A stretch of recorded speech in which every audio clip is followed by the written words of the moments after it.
Happy Monday. Welcome back to Retake the Week. It's been another busy 7 days in the world of Counter-Strike, and Quack and I are here to retake every little detail, although not every single detail that everyone's going to want to be retaken. I've noticed we always have like certain topics where it's like, hey, this tier 3 event happens, and the viewership just drops by 10%. Ooh. Unapologetically unpopular are some of the topics that we choose to discuss. The tagline of this show.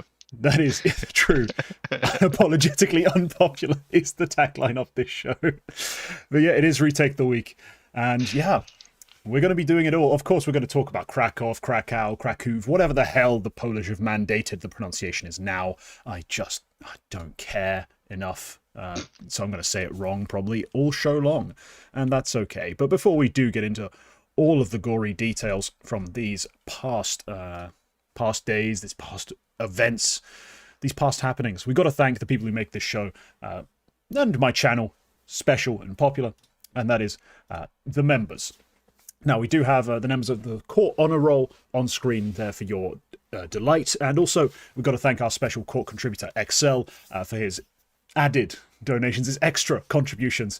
He also is the other guest on the Contributor Show, the once a month podcast that he can choose to run if he wants to as the only core contributor, and he dictates the topics. So if you want that kind of power, you know where to click. But yeah, members get access to the King's Court interviews. We have a new one that just went up with Sam Carter, aka Luz Reposa, statistician superb, or supreme rather, should I say, who works with ReadyGG and some other companies to do some analytics stuff. He's got some cool new swing metrics coming to that website, but also that he's been talking about on certain podcasts. I quizzed him about it. It's pretty interesting.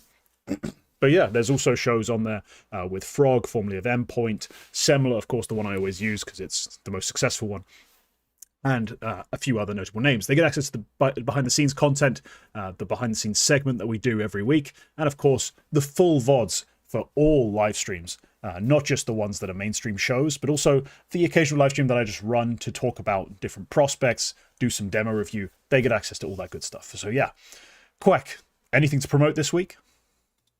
A lot of stuff, actually. I'm just gonna bring it all up here because I have been hard at work. Right, so I have about 3 podcasts to promote this week, actually. I was one of the guests on Overtime and Inferno, TLDR's podcast. And coincidentally, the same week was also another episode we recorded a couple of weeks ago of a new series they're doing called Flashbang Realities, I think it's called. It's basically a what if show. And the topic of that one particular what if show was what if device to NIP had worked out. And that was very interesting. You can go watch both of those on YouTube. I also have with XL, the excellent court contributor. We do an F1 podcast, which we've started up again this year after a long hiatus at the tail end of last year. So if you like Formula One and you like shitty opinions from people who don't really know what they're talking about, that's where you should go. It's called Out on Inters is what it's called. And I also now write a little bit for TLDR, the newsletter. So if you do want to read some of my writing in English without having very obscene translations made by Google, as I've previously recommended, and discovered that occasionally there are quite gross mistranslations happening there. Yeah. Those who know. So yeah, then you can go read there. We had, I was in today's letter, there's one coming later today, where you can read my opinions on Bait replacing Segukawa with Sizzy. And yeah, and other stuff going forward. You should subscribe to the TLDR newsletter if you want to stay informed in the same way that you do from listening to this podcast, but in email form. And yeah. All right. That's probably the end of all my promo. Okay. Yeah. Not too bad this week. Some actual things to promote. And none of it in Swedish. What a miracle. No. We all love to see it. Quacker getting a real job in a real language. Perfect. It's good for Mischief that I finally run a podcast I was finally on a podcast which isn't in Swedish. Thank you, Mischief. Aside from this one, obviously, but yes. An inside joke of 2 people, yes. But okay, let's talk Counter-Strike. We have, of course, had IEM Krakow going on. Stage 1 as well. We're going to begin there, but just generally a very odd event to talk about because it's kind of Katowice, but it's also very much not. And that's just a strange thing to balance. I think some places we're pretending it's the same thing. I've seen some attempted rebranding from ESL of just, like, I think Harry or Hugo said this on broadcast. I was like, huh? Just like still referring to it as like the winter IEM. And I'm like, this is not the lingo. This is not how we've been talking about Katowice for the last 5 years. We've been calling it Katowice, not the winter IEM. But anyway, it has arrived. The biggest event of the winter season, pre-major, as it should be. That's how it should be referred to, I guess. Like, I'm not sure it actually will end up feeling quite the same, but it certainly has all the big teams. It has the big bracket and already some big results. We'll start on stage 1, as I said, with some really shocking outcomes. Sure, the eliminations, some of them you could have seen coming. You know, if you're very cynical about certain teams' expected performance, you know, Bait with a teenager, they're debuting a teenager at LAN. A crazy decision in Krakow. Legacy going straight home, Heroic, Passion UA also in those last spots. I mean, some shocks, some lesser. I think we can be, you can't be too disappointed in some of these results. I think Passion UA just got a bit of a tough draw as far as who they played against. But Quack, between the teams eliminated, the teams who went straight through, we saw NRG first to fourth. What was your biggest shock or just general revelation, I guess, whatever you want to call it, of stage 1? We had a lot of predictions on that episode of Overtime on Inferno about how this stage 1 was going to shake out.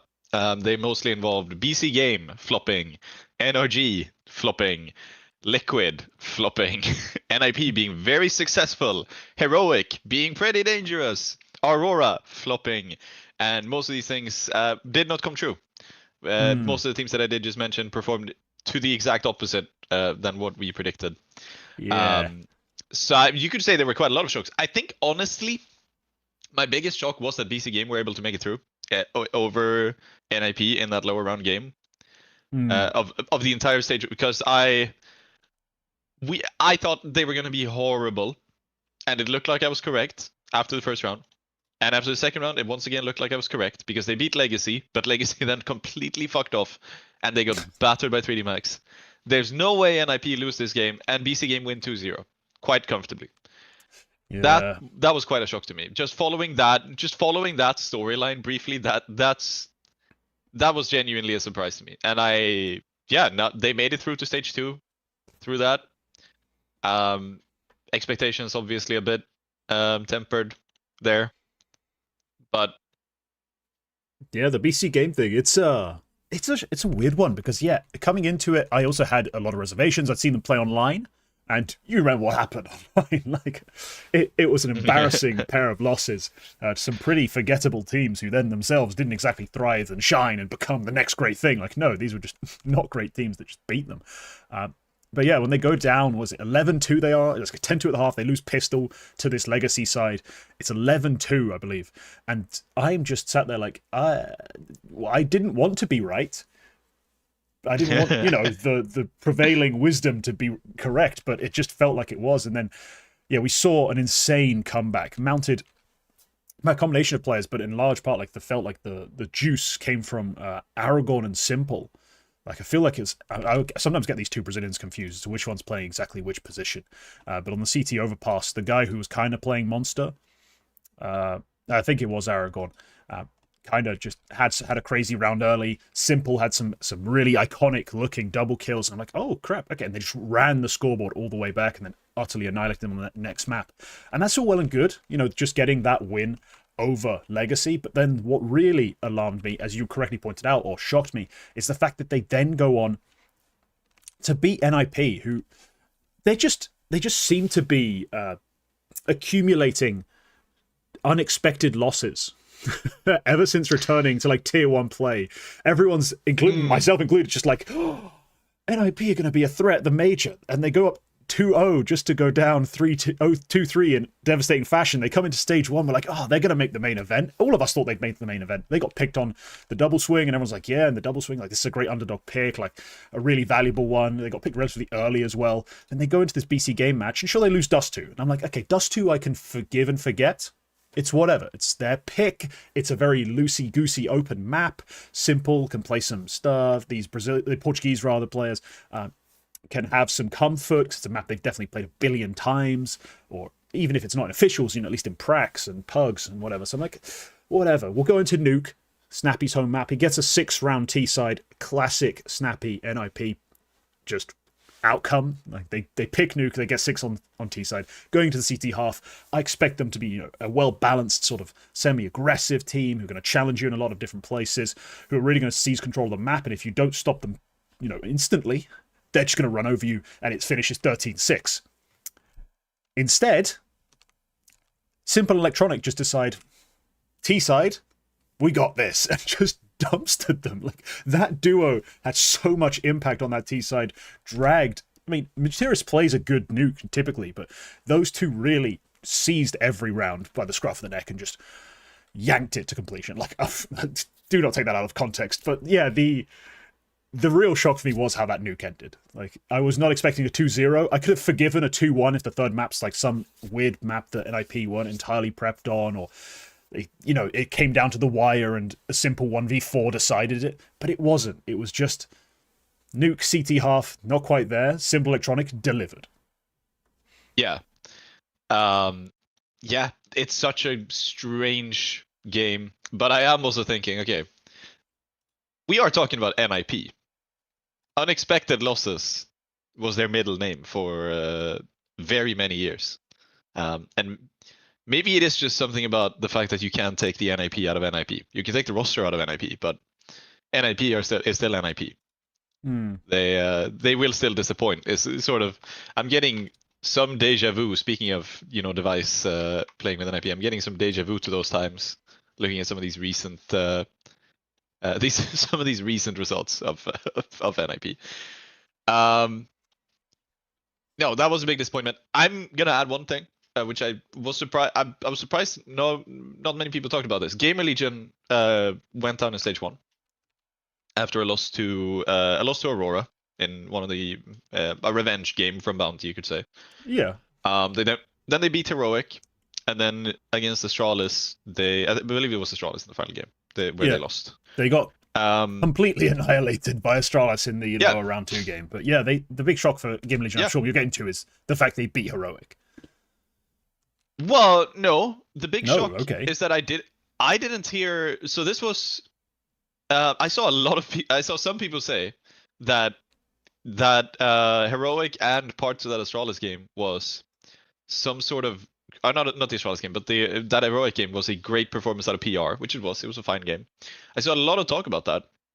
I didn't see a lot of talk about the fact that against Aurora, PR got 8 kills total. Oh, I saw plenty of chatter about that. Don't you worry. All right, well that's good, because I felt like it was a bit undeserved that he drops his worst map ever of his entire career by rating against Aurora. The other one was his 6th worst map of his entire career, rating wise. And I didn't see a lot of chatter about it, but I did see chatter about, PR is angry when he's going up against Heroic, and he's angry, and then after the first map where he's dominated overpass, it's a bit, no, okay, I'm sure he's angry that he was shit the day before, but like this is not his team letting him down to the same degree when he's supposed to be one of the big guys, and he couldn't get anything done against Aurora. But yeah, no, they get absolutely battered by Astralis. I think it's deserved. Astralis are looking better and better. I think despite what was somewhat of a disappointment in Bounty, I think I'm feeling a bit vindicated in saying that I think Astralis made good changes and went from being a borderline top 10 contender to actually they're living up to that. They're starting to reach a point where I can see this team developing into a top 10 side with the players that they have. Yeah, no, I think a lot of us were on the same page, right? In terms of bringing Ryu, who we all really rate in tier 2, into tier 1, onto a side where they lacked a bit of firepower. He would get some preferential treatment. He'd be set up to succeed. And then we were like, okay, Fuzi for Device. Device has been utter wank. How can this get any worse? And it didn't. He's looked better. But yeah, more importantly, the way Blast Bounty went. The win against Fnatic, Fnatic ended up being very unconvincing. They look utterly horrible. But the Parivision loss. Still want a map. Like, losing to Parivision is whatever. Losing that way is the problem. Like 13-1, 13-8, and we're like, a lot of us just kind of pulled back, like, Yeah. Did we hype this team? Did we actually hype this team this much? And then, you know, Yes. they come into this Krakow event, and Lord, yes, they lose to NRG. Whatever. Like, such a huge shock. Crazy overperformance from OC. Whatever. They go down to the lower bracket, crush Gamer Legion, and then now in the main event, they've had a loss, but also a very surprising win. And honestly, the pieces we expected to be firing and succeeding, your Ryus, your Fuzis, but also, you know, Yabi in a system where he keeps seeming to find little spots of comfort. They keep finding ways to make him comfortable and have like pop-off performances, like when we don't really expect it. He's had some pretty big pop-offs recently as well. Just generally like a well-led team with good pieces that's starting to look like that. Like the fact they can win these sorts of games is reassuring, I think, and that's the key takeaway. I'm not so much shocked that they are playing this well. Obviously, we all thought they would be. It's just, yeah, we had to all take a step back post bounty with the loss to Parivision, the way they lost. So yeah, no, Astralis is a fun sort of turnaround, like from where we were with some of our reservations to now seeing them really put up some numbers, put up some good wins. I too am feeling confident. Now the problem is when you talk about the top 10, there's a lot of teams to fit in the top 10. Like last year we had that sort of 10 to 12 space, which we were constantly monitoring, and it was like 3D Max maybe hopping in and out. Crap, there were a couple other teams. Like Heroic at times was in that conversation. Bait, Astralis. These guys were all hovering around that point. This year, it feels like we've gone from like 4 or 5 teams to like, I need to cram 20 teams in the top 10, and I don't know how. Something's got to give. And we're seeing it at these events, especially an event like this at Krakow, which has like 6 teams in playoffs. Like, that's just not enough for the current scene. Like, it wasn't enough in general, because I just don't like 16 playoffs. Yeah, Legacy, sorry, yeah, thank you for, of course, the Brazilians chiming in with the don't forget us moment. But yeah, correct. Legacy as well, we're in that conversation. But at this point, when we're having 16 playoffs, I'm like, it's not missing out on playoffs at this Krakow event is a problem if you're like a title winner. But if you're not, it's like, okay, who exactly did you beat? Who exactly did you lose to? We've got this like in our minds sort of elo of who's actually going to be at 8, who's going to be at 7, who's going to be at 12. Like we're not really able to judge these teams on playoff performances, and we won't be able to for the most of the year because, you know, 8-team playoffs, we'll see a bunch of these teams miss. But then 6-team playoffs, fuck, like hell, like Mongolz is now in this conversation, in this sort of rat race, this run. So we will really struggle this year, I think, to give these teams the proper credit and have the right conversations, because a lot of people are just going to be dismissive of teams that aren't making enough playoff appearances. But we know the talent, the quality of team that's been assembled. There's like 20 almost. I maybe exaggerate, but there's like 20 teams who feel like they should be in that top 10, and it's going to be brutal. It's going to be a bloodbath, and we've seen some of that already with some of these upsets and some of these early eliminations. Because Lord, I think all of us would have thought Legacy would maintain that sort of push. Passion UA have been looking stronger and stronger. I guess it's a slow rise with their roster. Like there's a lot of teams who expect themselves to be in the top 10. Heroic out in last place of the stage 1 playing. Really tough times for these teams. Yeah. Heroic, I wonder what would happen if they actually had an offer, because again, Alcaran is still missing, which is a problem. I'm starting to think that probably he might not be coming back, but that's a different story. Yeah, Passion UA, I think very strong. They win 2 maps here. Both of those maps are overpass, but it's against G2, it's against NIP. They fight pretty hard on that Anubis map. Like NIP genuinely felt like they were a little bit on a back foot at times in that Anubis map, where they had to sort of build a couple of rounds straight to come back into it. And we saw like a great event out of Grim. And it's like Passion, yeah, they go into last place. And I kind of see what you mean with even beyond like the main event side. Even here, it's like, well, I have to pick somebody to come last place. Yeah, somebody has to. There's only so many teams who can be in the actual games. In the end, like Passion UA probably was the right one. Like, and that's how they ended up being here. But I mean, it felt like it just as well could have been Liquid or NIP. And both of those are teams that I probably, like all 3 of them, I probably would put in the top 20 right now, with an outside chance of making a run which would put them into a top 10 conversation. Like that's where I'd put them all. It's like there's only a couple of teams that I felt were shoe-in last place teams. like Bait and BC Game, and I was wrong about one of them. So it's like, Yeah. but yeah, there's a lot of teams we can talk about here. 3D Max as well, I think, having a very good run, even against some weaker opposition. But considering how well Foot played for the rest of the stage against both Legacy and Liquid, that 3D Max win, in hindsight, looks a lot better than it actually was. Like, Well, then it felt, yeah, because 3D Max. Yeah, then it felt at the time, like, yeah. Like, oh, Foot were a nice story, but okay, maybe their run's starting to come to an end. And they cruise past Legacy, they cruise past Liquid in even more dominating fashion, just embarrassing Liquid. Like lads, you just look like a team in the wrong tier. Liquid looked like the team in the wrong tier. Like that was a shocker. So yeah, 3D Max, no, we have to give them a lot of credit. They are not necessarily an upset or a shock, because they are, from last season, a top 10 team, roughly. Like you'd say by the end of the year, you're like talking about them at 10th or 11th at worst, like sort of in the global ranking, I guess, of teams.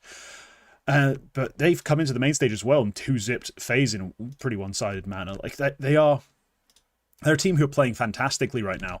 And it's I've talked about this on another show, but I'm like, it's just a head scratcher. How? Like, how does this work? Like, why? What do you mean Lucky drops a 2.02 in a series? Have you watched him play? Like he does play like an unk, but it just works, and he's just so aware of where he should be looking, how the team is setting him up, and how everything should be rolling through. Like it's all so weirdly coordinated, despite the chaos they love to play with. That I'm just I'm just shocked. I'm amazed. I mean, I love it. The French teams keep winning, despite the French scene being dead. 3D Max is still better, than any Swedish team could even remotely brag to. And there's only one fucking French team anyone's fucking heard of. Like, no one's even talking about 3D Max, about Gen 1, sorry. Like, the other French team that might exist. It's a scene with no options, no talent. There's no one coming through. Nechu's stuck on Ents. Nidoria maybe wasn't all that great, really, on G2 Ares. Like, that was it. That was the French scene. And this team, if they win one more match, I mean, they'd have to beat Vitality today to be straight into playoffs, or they'd have to go into the lower bracket. And a BC game, no, not the other side, an NRG Falcons winner they'd have to beat to get into the lower final. Like, there's ways for them to be in playoffs at this event, which is crazy considering coming into this, I didn't really have them pegged as a team who would be top 10 this year. Like, I didn't think they would, because it's just how competitive it's got. They've really shown their mettle and just crushed all the way through so far into this event. So incredible run from 3D Max, and a team we have to just kind of tip our hat to. Yeah, I mean, well done. This is, again, 3D Max. They can beat any top 10 team in the world, except for on a couple of days where they can not even beat top 10 in France. Which is Here's the great thing, though, with their VRS and with the quality of teams around them, there's no longer any more embarrassing teams to lose to. Think about it. They can't match up with a lot of embarrassing teams anymore. Most of the teams they match up with are worthy opponents, so they're going to play really well. Yeah, maybe Gravity is the truth. That's maybe what we're going to have to just resign ourselves to agree on or realize. It's like, maybe Gravity is a really damn good caller, and he's unlocked a gear in this side we didn't think existed, because I don't think any of us are looking at Lucky and Body in Big 2026 and go, that's a star rifle duo that can win you games at IEM Krakow. That's the team that's going to take you through the winter IEM title. Like, no one's thinking that. No one at all. If you're thinking this team is winning, it's because the Buki calling catches people off, like the weirdness of their style in the past. And then Maka, semi-talented, exercises a nice first bullet. Maybe there's something there that works out. It's not the two old men, formerly of G2 disappointment, who are going to be carrying you to big event, like, wins. Not necessarily the entire event, but matches in those big events. So, something's working really well for 3D Max. And it might just be Gravity. Like, he was dumpstering FaZe. So, no. Puzzling, confusing, but impressive. And shout out to Gravity. You know what we're going to do? This is going to be a new segment. I'm not going to do it today because I didn't plan it, but I've realized we need it now. We're going to have a... You know how we used to do the Power 10? We talk about who was in the top 10. We don't want to do that anymore. We need to have, like, a proper ranking show for everyone outside of the top sort of 5. Like, from 6 to 20. I'm going to start doing that on this show, I think, because it's a mess. And there's so many teams who need to fit into the top 10 range that we actually have to, like, try and piece it all together. Well, okay. Follow up then. Who's in the 5 right now? Can you pick out a 5? True. So at the moment? My current... Going into the season, obviously, my top sort of picks are Falcons, Vitality, Furia, not in that order. After that, it's like I like Mouse because they just are top 4. Like, doesn't matter what you're talking about, they're top 4. And then I would have to put in my 5 Spirit just because of the donk effect. Like, that's my top 5. Now, considering Falcons are currently in the lower bracket after losing their opening game to Aurora, that's kind of a difficult stance to have. But they were in the final of Bounty with a stand-in. Like, they did a fairly impressive they had a fairly impressive opening to the season, all things considered. So I think I'm happy with calling that my 5. Like, those are my title 5. Let's call them that, the title 5. Like, those are the 5 I believe can actually win titles in this era, right? After that, it's anyone's game. You know, it feels all over the shop. Like, Na'Vi my 6, are Aurora my 6, is Parivision in the mix? Like, it's a whole conversation that we need to have afterwards, and that's what I'm thinking. I need to bring that segment in, just in that. Like, there's the title 5, then everyone else, and trying to piece together who's actually deserving of our praise, our credit, our top 10 sort of placement is a real conversation. But yeah, that's sort of stage 1 covered. I want to move into the main event now because we have given a full 20 minutes to it. Let's talk main event, because straight away in last place we have 2 teams we did not expect to see here. We did not. And I want to start with the big talk of the town. The team who I did basically an entire show on last week and then went on someone else's show and did another show about just their fucking IGL. Parivision. It all went wrong. It all went wrong. They came into an opening matchup with Na'Vi, where Na'Vi just outplayed them in the way Na'Vi do, is the best way I can describe it. You know, a crazy third map out of Makaze on Ancient. He's just capable of producing those big winners. But more importantly, yeah, it is a bit of a grudge match between him and ZywOo. He's clearly taking it personal a bit. But more importantly, Parivision at this event, it looked like between this loss and then the ensuing disappointment against Astralis, where it all goes wrong is that they just played in the way we stereotype them to play right now. Like, there's been this a lot of talk about them, you know, aggressively trying to exploit one bomb site. I was like, well, it didn't do it in every map. Like, you know, certain maps, we talked about this, I'm not sure if it was on the air last week, but we were talking about them versus Spirit, about, you know, some of the misleading sort of stats. You talked about, like, the kill distribution. Then, you know, I told you to check the deaths, and you realize, oh, they actually did go B, or they did go A, or whichever the way around it was. It just didn't work, right? Like, they really did play into maximum of their stereotype of, like, they are going to be really trying to focus down one sort of weakness they've identified. And I feel like, especially after I was going through the Astralis game again this morning, it feels like they really are locked into some prep. And it's like they've simplified their game almost to a fault to abuse their prep and use their prep in these matches. And it's just not worked at all and become too readable. Like I saw in the Astralis game, like Astralis were playing a 2-2-1, 2 on A, 2 mid, 2 and 1 on B. I believe I've got my map the right way around. Like, they had only one guy towards the small site, 2 guys big site, 2 guys mid, because all Parivision were doing was heavy mid control into A hits. Like, either the mid control was faked just to go into an A rush, or there was mid control into A finish. Like, it was abused over and over again with very little being done towards B. Like, it was weird and overly targeted in a way that we don't usually see Entry being played. It's like anti-meta. But Astralis read into it, and by the time you get to the third fucking straight A rush, you've got one guy on site defending, 2 guys coming in through CT, one guy who's already thrown himself through the donut smoke ahead of the timing because you saw it coming through.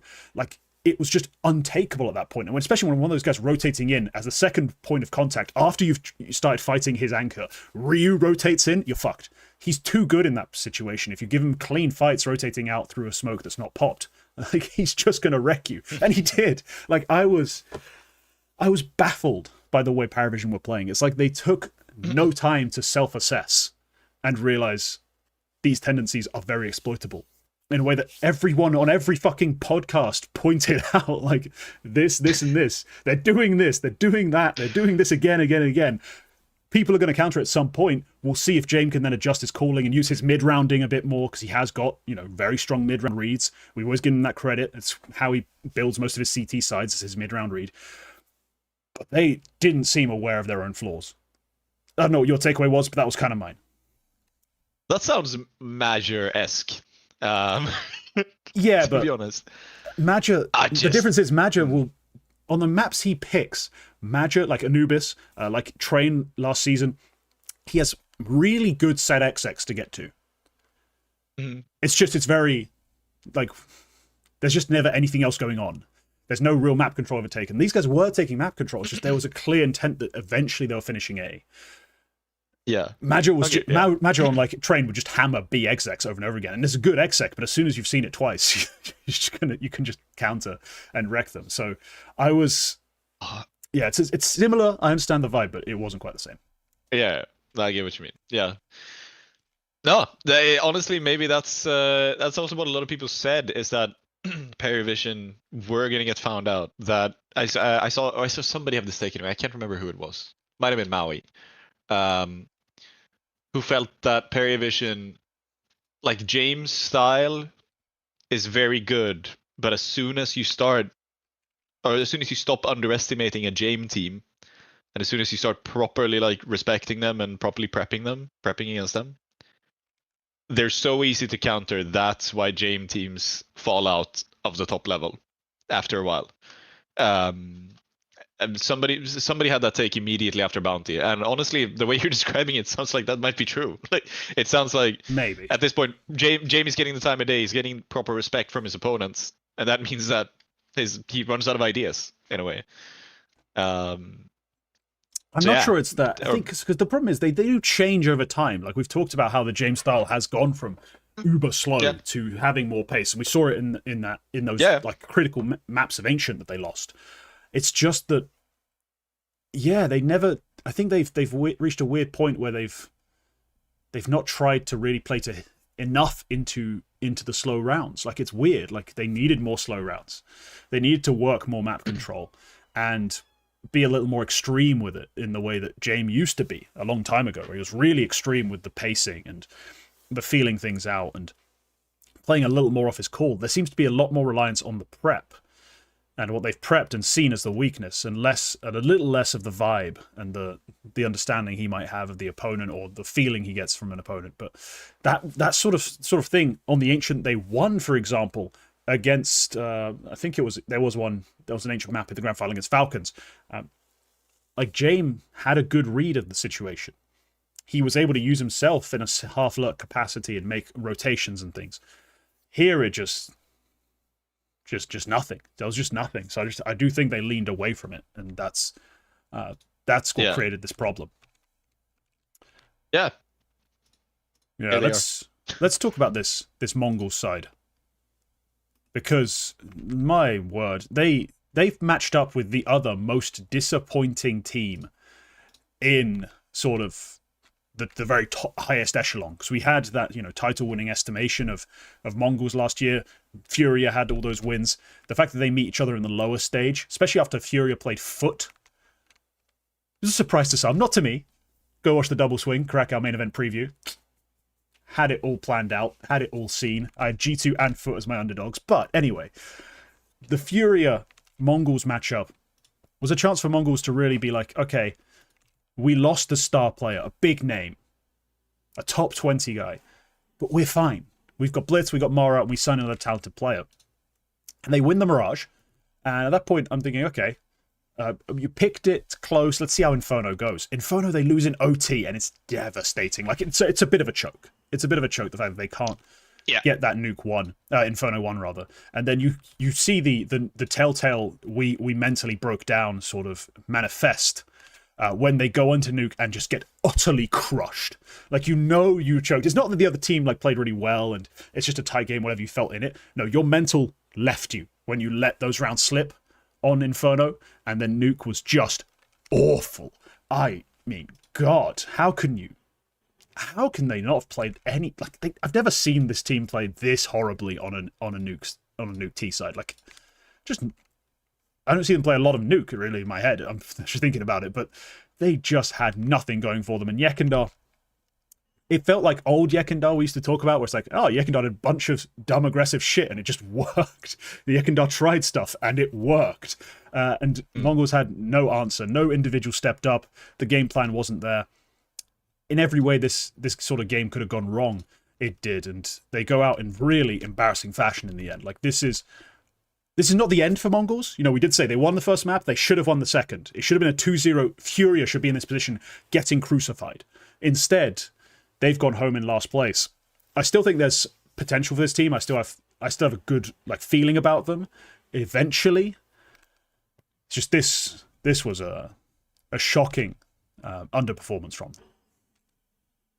I expected okay. I think last year at some point I did call that I think Mongolz were going to fall out of the top 10 without s1mple. That's when they had controllers. I was not particularly impressed. They exceeded those expectations with controllers. Okay. I had some feeling that with Cobra Zero they should be able to recover that somewhat. But whether it is just that we have a lot of teams contending for the top 10 level right now, Mongolz are out of the top 10. They're out of the top 10 on VRS. As of today's HLTV rank update, they probably will be out of the top 10 there as well, because they were 9 last week, and then they went last place in Krakow. And I didn't necessarily expect more out of Mongolz here, considering all that. They did skip Bounty though. Like them, Mongolz and Mouse were the 2 big teams, and G2 I think were the 3 big teams who skipped Bounty. Those are 3 debuts that I'm referring to in the title and thumbnail. If those of you, well, not the title, but the thumbnail especially. Yeah, and Mouse especially. Like they took a lot of time off, and they took a lot of time to boot camp and everything. But Mongolz as well. They, just like last year, they skipped Bounty to basically give themselves more time in the off season. And let's remember that they made the move for Cobra Zero, I think, on New Year's. So they've had a month to prepare with him.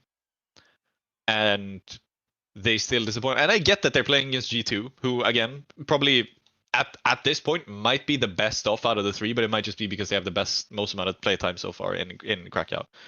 I get that they play G2, I get that they play Furia, it's 2 strong sides. But this shouldn't have been this disappointing from Mongolz, I don't think.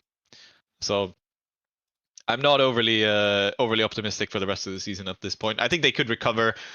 I don't see them like dropping out so hard like we see some other top sides do in the past. Like I don't think we see them completely disappear from the tier 1 scene.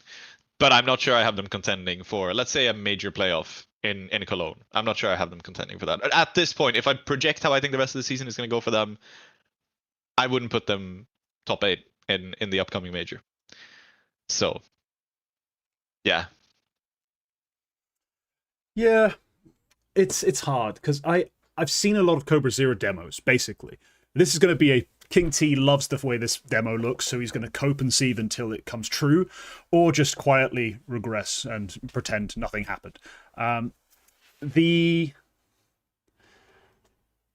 skill ceiling for this team is still high.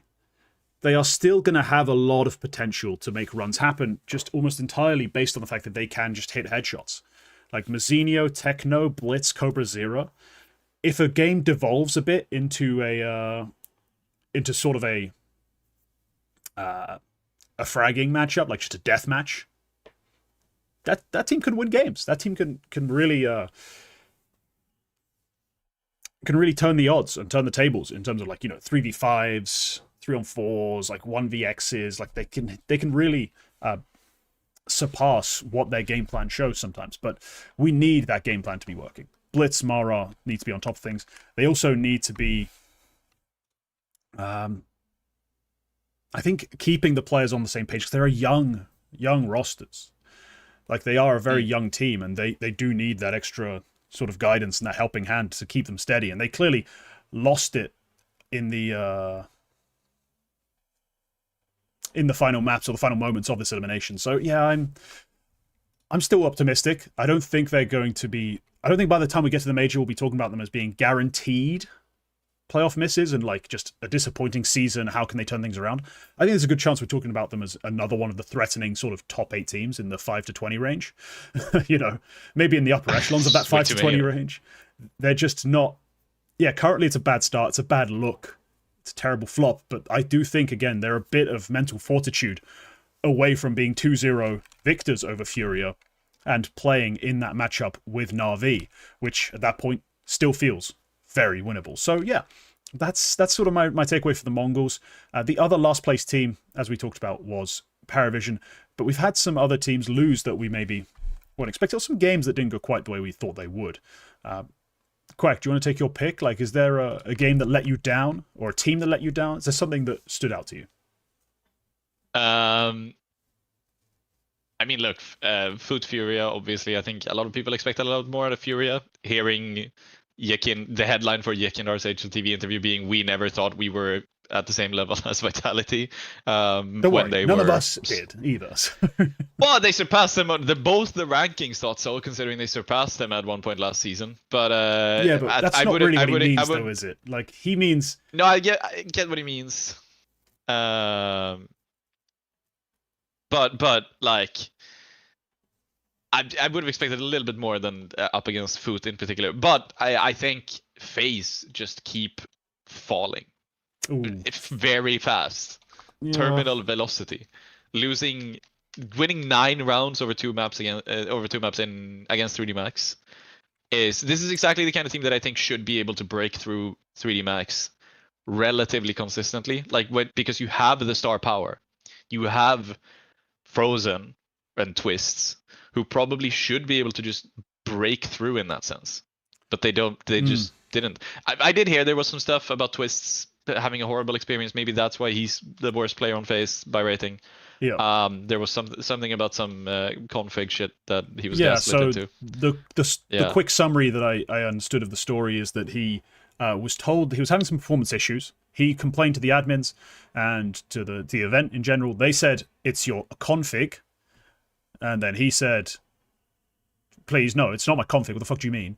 And then they're like, no, it's your config. You've got to take your config off. So he had to play without his own config of however he likes his game set up, which I don't know what that would look like in practice, but it's generally going to be uncomfortable. It's going to be uncomfortable. I'm not sure, like, it was a... he was like gaslit into thinking it was an issue with his own PC, despite the fact that none of the practice PCs who were, I assume they are identical.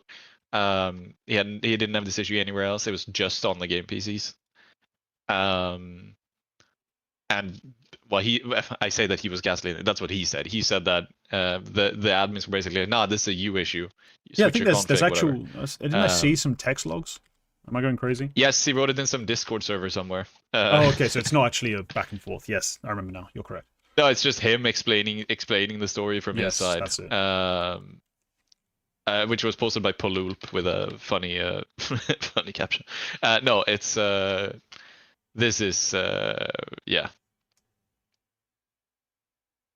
The disappointing for him. Probably that's why he bought himself. Like, it's a very uncomfortable situation to be in. It's like not having your own gear. It's like not having your own equipment to exercise your own sport. But it's still, I probably would have expected more than 9 rounds over Inferno and Nuke. Like, again, this is also Inferno and Nuke. This is like FaZe home turf. I feel like this is exactly the kind of map where I feel like a Frozen 130 is to be expected. And that's kind of 3D Max's kryptonite in a way. Like, do they have an answer to a Frozen just winning clutch rounds? I'm not sure they do. In theory, no. We shouldn't say that, right? That's not really how we expect this team to play and win. But in reality, when you don't ever get into winnable rounds, he's not like... it's not like Frozen can just force things to go well. And we've seen in the past, he's been less conservative of late. His 2025 was his least empty calorie year, as we've dubbed it. But in the past, we've seen versions, especially the FaZe Rob's Frozen duo, when it was like neither one's aggressive enough, neither one tries enough to actually make matches go their way. Frozen isn't just going to be like, oh, it's a 1v4, time to go, 1v3, time to go. Like, he's not going to be just throwing himself into bomb sites trying to make all of these things happen. He is, at the end of the day, a player with a brain and not just playing deathmatch. So he can't just force the issue ad nauseum and just make it work. So, no, the fact that everything fell down around him probably limits the amount of impact he can actually have. And in the end, we actually see it's 3D Max players winning clutches. I think they win more of the clutches in this game, do they not? Let me check the advanced stats. I think I can whip them up real quick. Yeah, they Yep. win 4-1 in the clutches. So it's a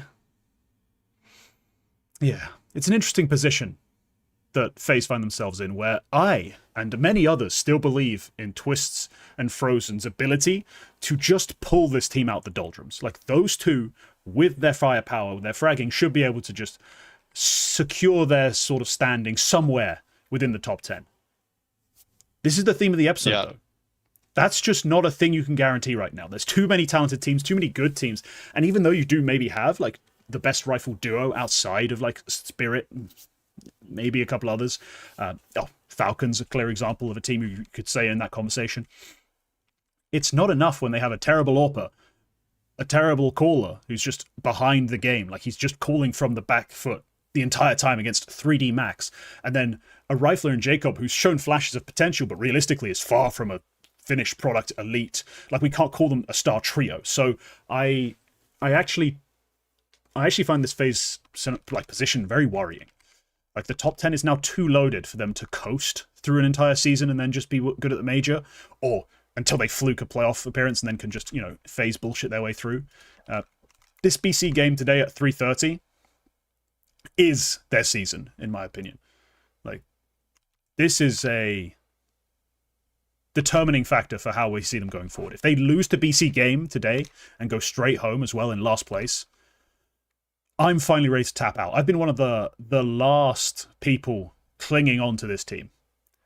Like, I have still some hope. Like, the choke locks, like the choke's in, right? Like, it's locked up. My vision's spotty, but I'm still holding out. Right? That's essentially the FaZe situation right now. But I'm this close to tapping, man. If they lose that game, it's either I'm unconscious or that I've tapped, because I'm just done if they lose to BC game.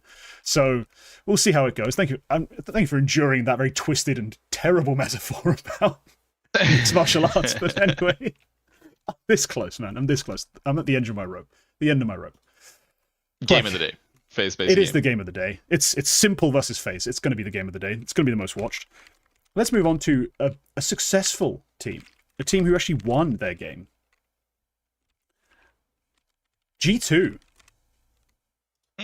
Debut for the season, and they are straight away locked into playoffs. They begin with a rout of the Mongolz in 2 maps. The Ancient 13-11 makes it look pretty, but realistically 13-2 on the opener was an annihilation. Anyone who was watching it, just Hunter had his way with the Mongolz. Then they go into a game with Foot, which is a team that kind of played up to their level. Like, in the end, they do win 13-9, 13-9 back-to-back on the maps they win after an opening map loss.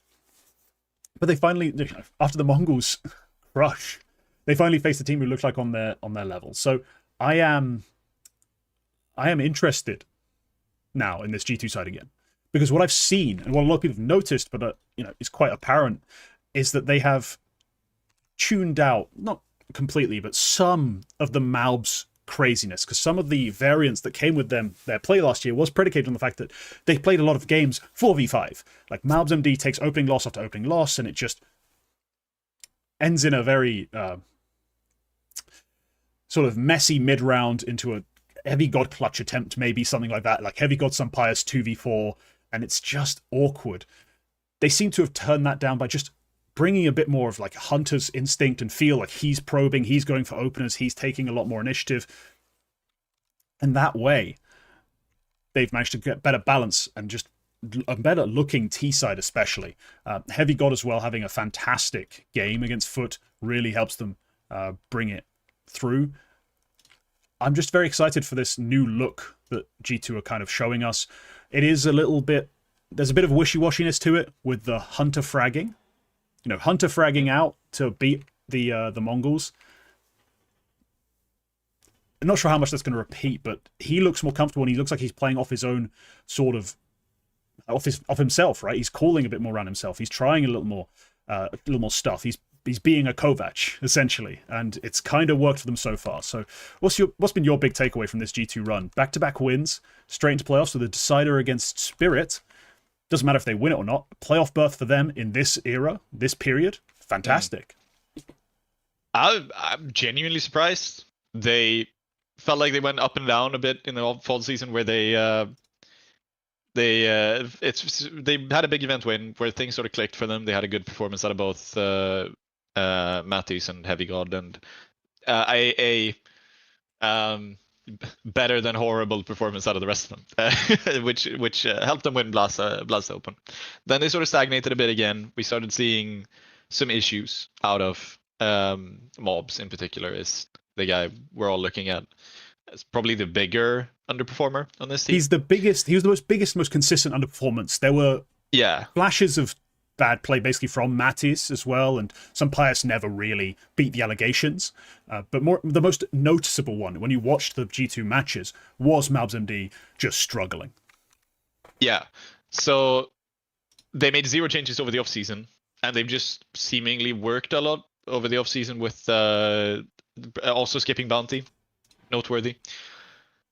And suddenly they look better. I don't know. They haven't. At the same time, I kind of feel like they've had winnable matchups in all throughout. They had Passion UA and Liquid, and then they had in stage 1, and then they had Mongolz, a weekend Mongolz, I would say, which is a bit of an unknown. Like, we'll have to see Mongolz for maybe another month or so before we really know how good they really are, and maybe we can recontextualize this game then. And then Foot is a side that I feel like G2 should beat. They do. It's a fine enough job. And those are the games that G2 would absolutely lose at some point in the fall season. It's still an improvement. They make playoffs. We'll see what happens when they get properly challenged in playoffs. I don't expect them to make it much deeper at the moment, but it's also baby steps. It's also this is a good step to take for them, a good improvement. Let's see how deep they can go. I'm sure they could win a game or two depending on who they face, or well, one game maybe. But I mean, we'll see how things sort of shake out. It's very much in flux at the moment. I think things move a lot. Like you say, we have a lot of contenders for that 5 to 20 range. G2 is one of them, one of the upper ones. But yeah, in terms of firepower, name brand value, all this kind of stuff, they're the kind of team you expect to be in the upper echelons of that conversation. It's just, in terms of the results we had from last season coming into this one, we needed to see a turnaround. We need to see better play. Yeah. The thing that sort of worries me a little bit is that it doesn't feel like they've addressed the issue, because it's still not Mobs who's winning these games. It is a lot of Hunter. It shouldn't be really. Like, just to push back on that. No, but I don't think my read on G2 is Malbs needs to win the game for me to believe in their style or their system or what they're actually running. It's really the team comes down to a variety of players. Heavy God gets set up for a lot of mid to late round play. I want him to be playing very well if I want G2 to be succeeding. I want the sort of the things Mattis tries to be coming off, because he does take risks. Like, he's a big swing guy in that sense. Like, they're not always necessarily very well set up or explicitly set up, but he does take risks. And then the Malbs MD factor is more, it's not that he has to have the best stats, because look, so far this year he's a 110 rating. Like, he's played fine for a hard entry. It's just that this season, he is more of an entry, less of an opener, less problematic in the way he's been dying, and that's positive. And last season, we've seen Malbs MD win games prior to this version of G2 where it is just like he's a hard opener, taking a ridiculous number of attempts and winning fights. That has apparently only had so much time it can work for. And I think one of our big complaints last season was that they didn't really get that many openers going. Like, sometimes they just look dumb. Like, he's just running through smokes. The setup's not there.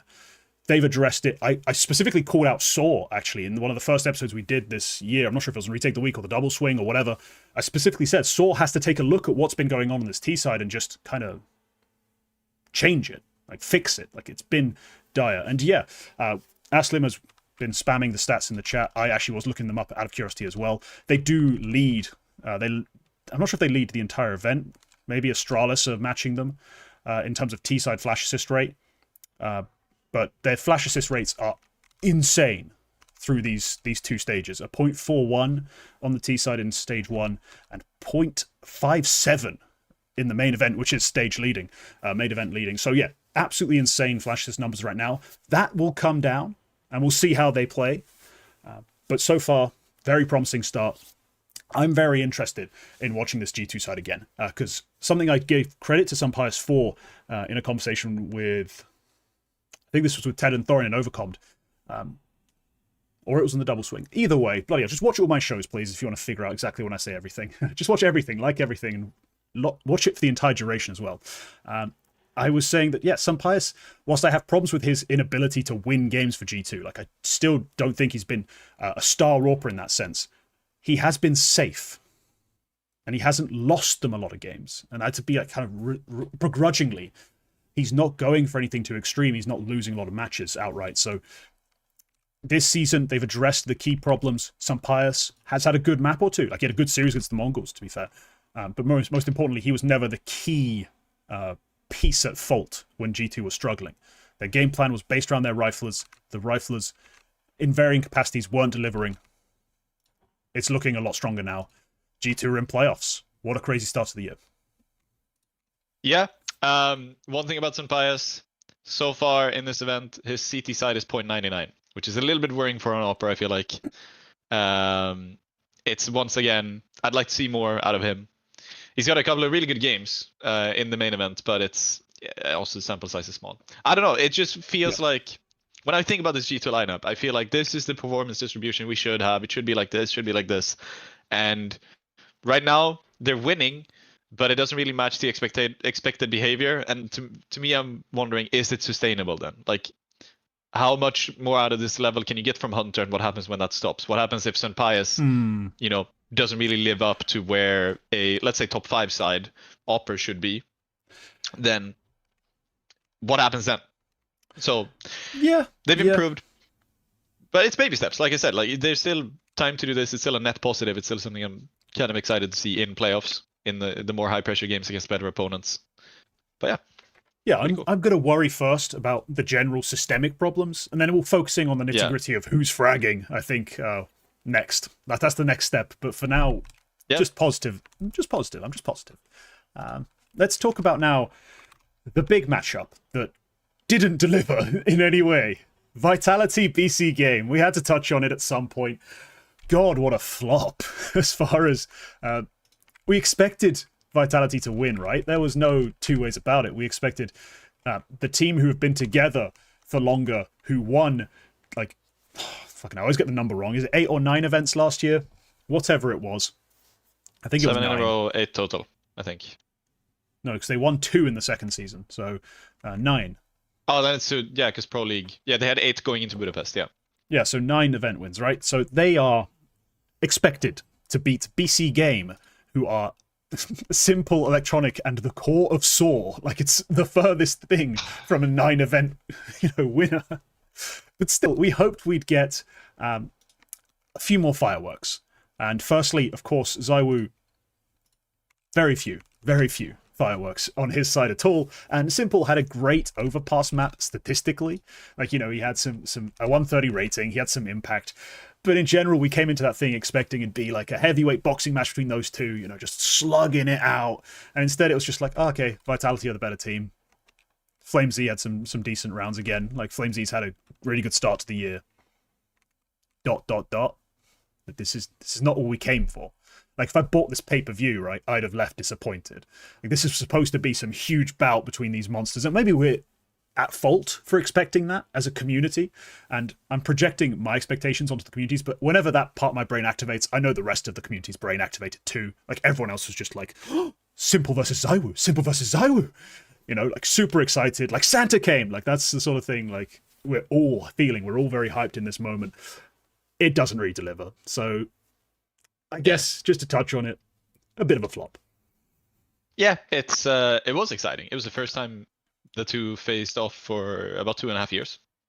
So narratively, it was cool to see. It's it's like Inter Miami going up against Al Nassr in 2026. It's the two well, ghosts. Except like whichever one you consider to be the ZywOo equivalent is on a team that actually has won the Champions League and everything else for like the last year, and then the other team is Al Nassr or Inter Miami. It's like PSG versus Al Nassr, in that brief window where I think Ronaldo had gone to Saudi, but Messi stayed in France. Right, So sure. that's yeah. Yeah, That's, it very much did feel like in the end like hydrogen bomb versus coughing baby type vibe. Like yeah. BC game didn't stand a Um, chance. Yeah, no, it doesn't really live up to the narrative. It's not even like an excitingly huge blowout either. Like if it was a 13-2, 13-2, then that's Yeah, exciting for with a a different reason. Then ZywOo it's like 2.5 rating.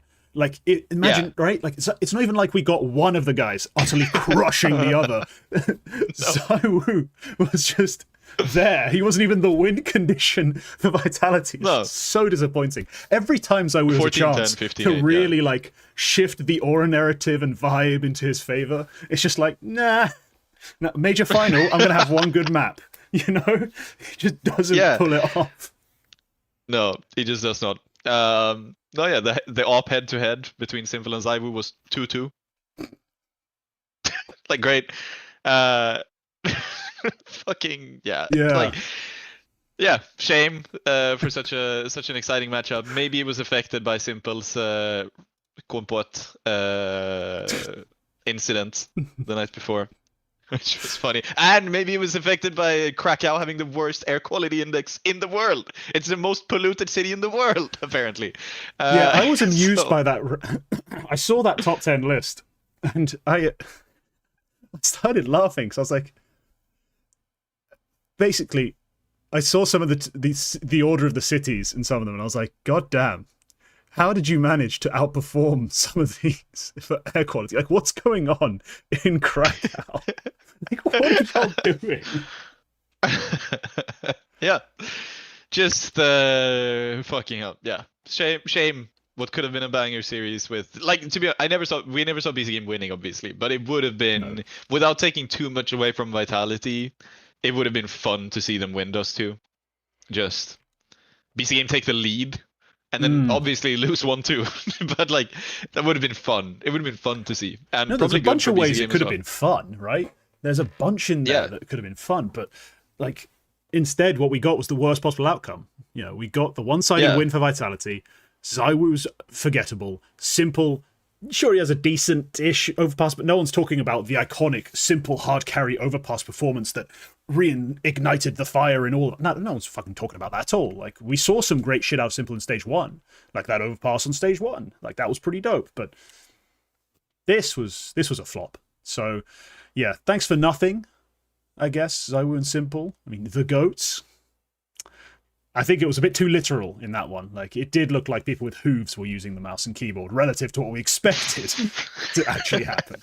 So, yeah, the Gotoff absolutely flopped. We will be seeing BC Game playing FaZe, which is in itself another banger matchup. We've already talked about it. And Vitality 3D Max is set to be, hopefully, a disappointment. Because if they lose this game, what the hell's going on? It should be a flop. Vitality should win comfortably, but we'll see. I guess we'll see. Yeah. BC Game FaZe, game of the day. I'm excited for that one. Yeah, no, that's going to be an absolute monster of a matchup. Like, two teams who are low-key terrible. Coughing Baby versus Coughing Baby is what it is. Just two coughing coughing because babies. of Krakow. Yeah.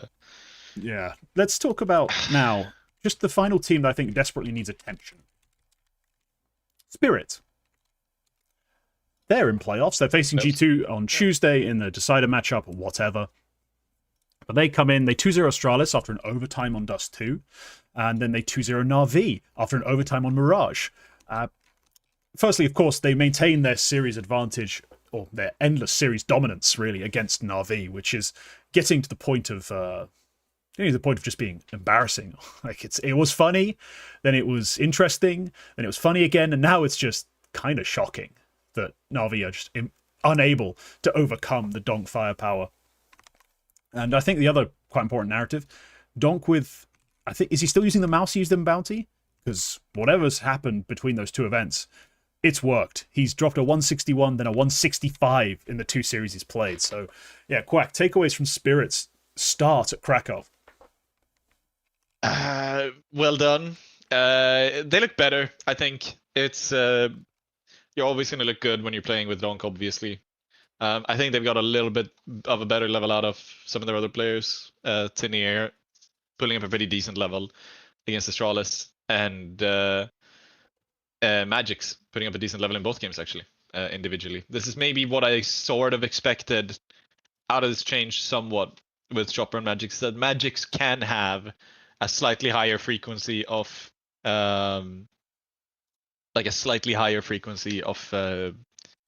these pop-off games, and when they happen, it's going to be slightly like you wouldn't see this at a Chopper. So no. The net benefit, I think, is that they can have these performances happen. Zontix, was it on that Mirage overtime map where he was just absolutely horrible? He was. So Mirage overtime, he's horrible until overtime. Then he has a bit of a performance, and then in the next map utterly crushes. So yeah, it was until overtime and then beyond. But no, you're right. Yeah. The Magic's part of that. It is what we talked about, right? Chopper taking a hard entry versus Magic's taking a hard entry. It's like, I like my odds a lot better that Magic's going to hit the headshots, right? And we saw that one clip, that fantastic Dust 2 clip, where he just holds W, essentially, and just hits headshot after headshot. One of them, 100% he's moving. That was pure bullshit. But the other two, very tasty aim. Just great play. That is, yes, the best case scenario, right? And it's nice to see that the opening sort of version of Spirit we saw in Bounty, the one that a lot of people were a bit puzzled by. I know Yumi expressed a lot of discontentment with the style in terms of Zontix taking a few too many entries. But I've seen here just it's a clear shift, I think, back towards Magic's actually hard entrying. There's still a little more, I guess, Zontix involvement than we're used to. But in general, yes, the style looked more balanced towards what we'd hoped would be, like their style. Like it'd be Magic's more entry focused. He's going to be taking those sorts of duels. Zontix more on the extremities, and then Donk, Tanir, just finding all the play basically, having all the opportunities to win rounds and delivering, hopefully time and time again. Quiet Shiro so far. I think that's gone slightly underreported. I think in part, oh god, yeah, he's taken some. His stats have taken a horrible turn. Just looking at the eco adjustments. Oof, eco adjusted 0.62 KPR, 0.57 DPR is not flattering. But no, I'm quite happy with what I've seen from this team so far. I would like to see more match winning done by people who are not Donk and Magix. Like, I don't think every event can be a repeat of the Shanghai Major. And you know, we haven't quite reached that point yet, not the grand final at least, but it is feeling a little bit like that. Like it's hard entries or nothing. A pop-off round from Zontix that I remember seeing was actually hilarious. He gets like a quad kill on Mirage in overtime, I think it is, or late in the game. Every time I thought, oh, surely he gets 4 kills, right? Every time I thought there's a headshot coming, no, he somehow made it a body shot. It's the most hilarious clip. He's like, it's the first round of OT, thank you, Aslam. But he's like facing a player at bench, and I'm like, oh, he's going to tap him? No. We switch to a different POV. He body shots someone. He body shots someone else. He's then on the site alone and 2 players rotate in. Like, oh, okay, they're going to both come out of the market, and he's going to headshot the first guy, maybe spray control the second guy. No, both of them. 4-shot body shot kills. The purest Zontix highlight you'll ever watch. That stuff is just, it's so tilting, but it works. So I just kind of had to tip my hat to him when he does pull it out. But yeah, Team Spirit looking a lot stronger. Looking more like the team we expected to see coming into this year. And, do you want to say it? Title worthy again? Is that kind of where we're entering with perhaps a little bit of some weakness shown by teams like Furia? Falcons are in the lower bracket. You know, the space is there. It's basically you have to get past Vitality currently. It's the only real opponent you have in Krakow based on the form we've seen. Yeah. And that's doable. Falcons managed to do it without Kyusuke in Bounty, so that's obviously doable. I think Vitality have also shown some weakness. I think there's reason to believe that we have a closer top field, even with the weakness of Furia, even with Mongolz sort of dropping out where they were previously with Senzu. There's a closer field at the very top, I think, even if just slightly. But I'd... no. this is again what we said last week. I think is that we expect them to do it occasionally. We expect them to occasionally just click, and it works out, and you get a title-winning performance in one event. It's not something we expect to happen consistently. So it's not. I wouldn't call them team of the year just yet, or I probably wouldn't say that they have a chance of being team of the year if we're talking like that. But I can see them winning here. I expect them to beat G2, which would mean they enter the semifinal, where I expect they face. I mean, they shouldn't run into Vitality before the final. In the final, absolutely anything can happen. So yeah, I could see stuff happening. I can see them making it. It should be against Mouse or Aurora, I think, who in their quarterfinal, or in the semifinal rather. Well, depending on what happens today, if they win the game. But I mean, yeah, depending on what happens today. But I think it's going to end up being either Mouse or Aurora. Yeah, I'm interested right now. You talked about how we kind of expect them to have these one-off runs, and they want to be better than that. And I think that's why they keep making changes. You know, we'd seen a bunch of one-off runs, then they got Tanir. We saw a one-off run afterwards with Tanir, or 2 one-off runs with Tanir, and then we move on again, and we're now back to this version of the roster where we've cut Chopper, we've brought back Magix and Zontix. Like the spirit aim is to dominate. It's to win everything. And do you think we're closer to that than we were, let's say, before they tried all the moves, when they still had the Zontix version of the roster, the one that won the major, the one that won Cologne? Like, do you think we're closer to that goal of being a truly dominant side than that version? Yeah, maybe. I don't know. It's so hard to know because on paper I expect so much more out of this roster now because I expect a better Tanir and I expect a better Zontix honestly than we had, or at least the same Zontix that we had, and so far we don't really have that. I expect a better Magix than we had when he's maybe a little bit more in control of the game and when he's maybe able to put himself in better supportive positions. I expect a better Shiro, or at least at the very least again the same Shiro as we've had before. And yet, so far, we haven't really seen many of those things click. But it still could at any point. This is still a relatively new site. I don't know what to think. I don't know. It could happen. It could happen that the Spirit are a dominant side. Spirit are a side which maybe even go on to win the most Tier 1 events in 2026. That could happen. Do I think they're going to win everything? Do I think they're going to be favorites going into every event? Absolutely not. And at the moment, no, I don't really think that's happening. Okay. Look, I actually do think they are in a better position, in theory, to have a dominant run specifically. It's just, what I believe has happened is they have just basically created the chance for this team to have a higher ceiling. I think the floor is just all over the shop. But the ceiling's there, right? And they could absolutely wreck teams for a 2 to 4 month sort of period, win enough sort of big titles to have like a dominant run. I'm not quite saying like a Liquid 6 event run type run, but something not too dissimilar to that, where we don't call it an era. We're not really all that excited for it in terms of the long-term historical narrative, but in the moment, it's like, oh, fuck. We're all just like in our heads, like, what could this team project out to be? Then it turns out their limitations and weaknesses just catch up with them, right? Like, that's just how I see this team right now. Could it be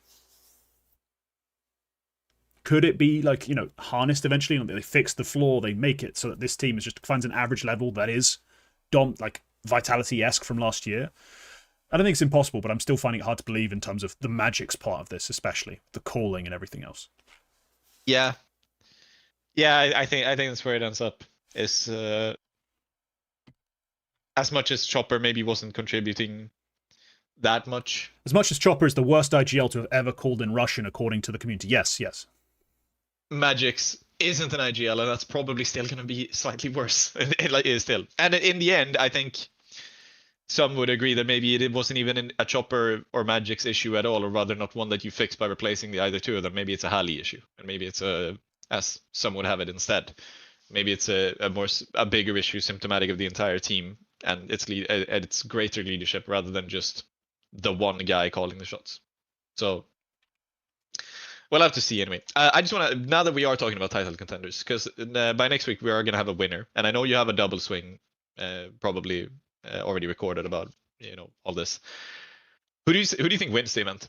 At this point, who do you think wins? At this point, I'm still on Vitality, probably.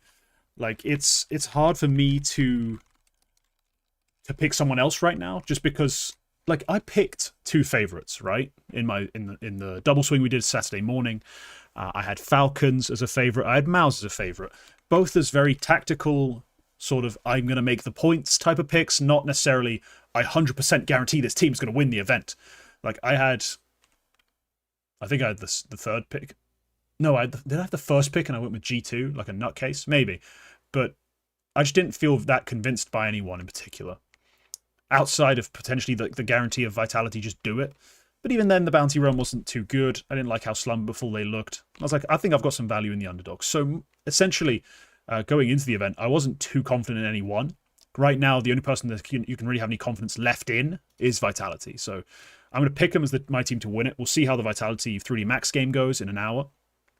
Otherwise, the only other real top 5 team who've shown nothing but quality at this event, well, it's Spirit and Mongolz, and one of them is a Magic's IGL. The other one is Mongolz. Played one game. The other one's they played one Mongolz. game. It was the other one is NRG. I think Vitality is the correct pick, but I did also say that they weren't going to win anything in the spring season, so I'm wrong either way if I picked them. So I'm going to pick Spirit.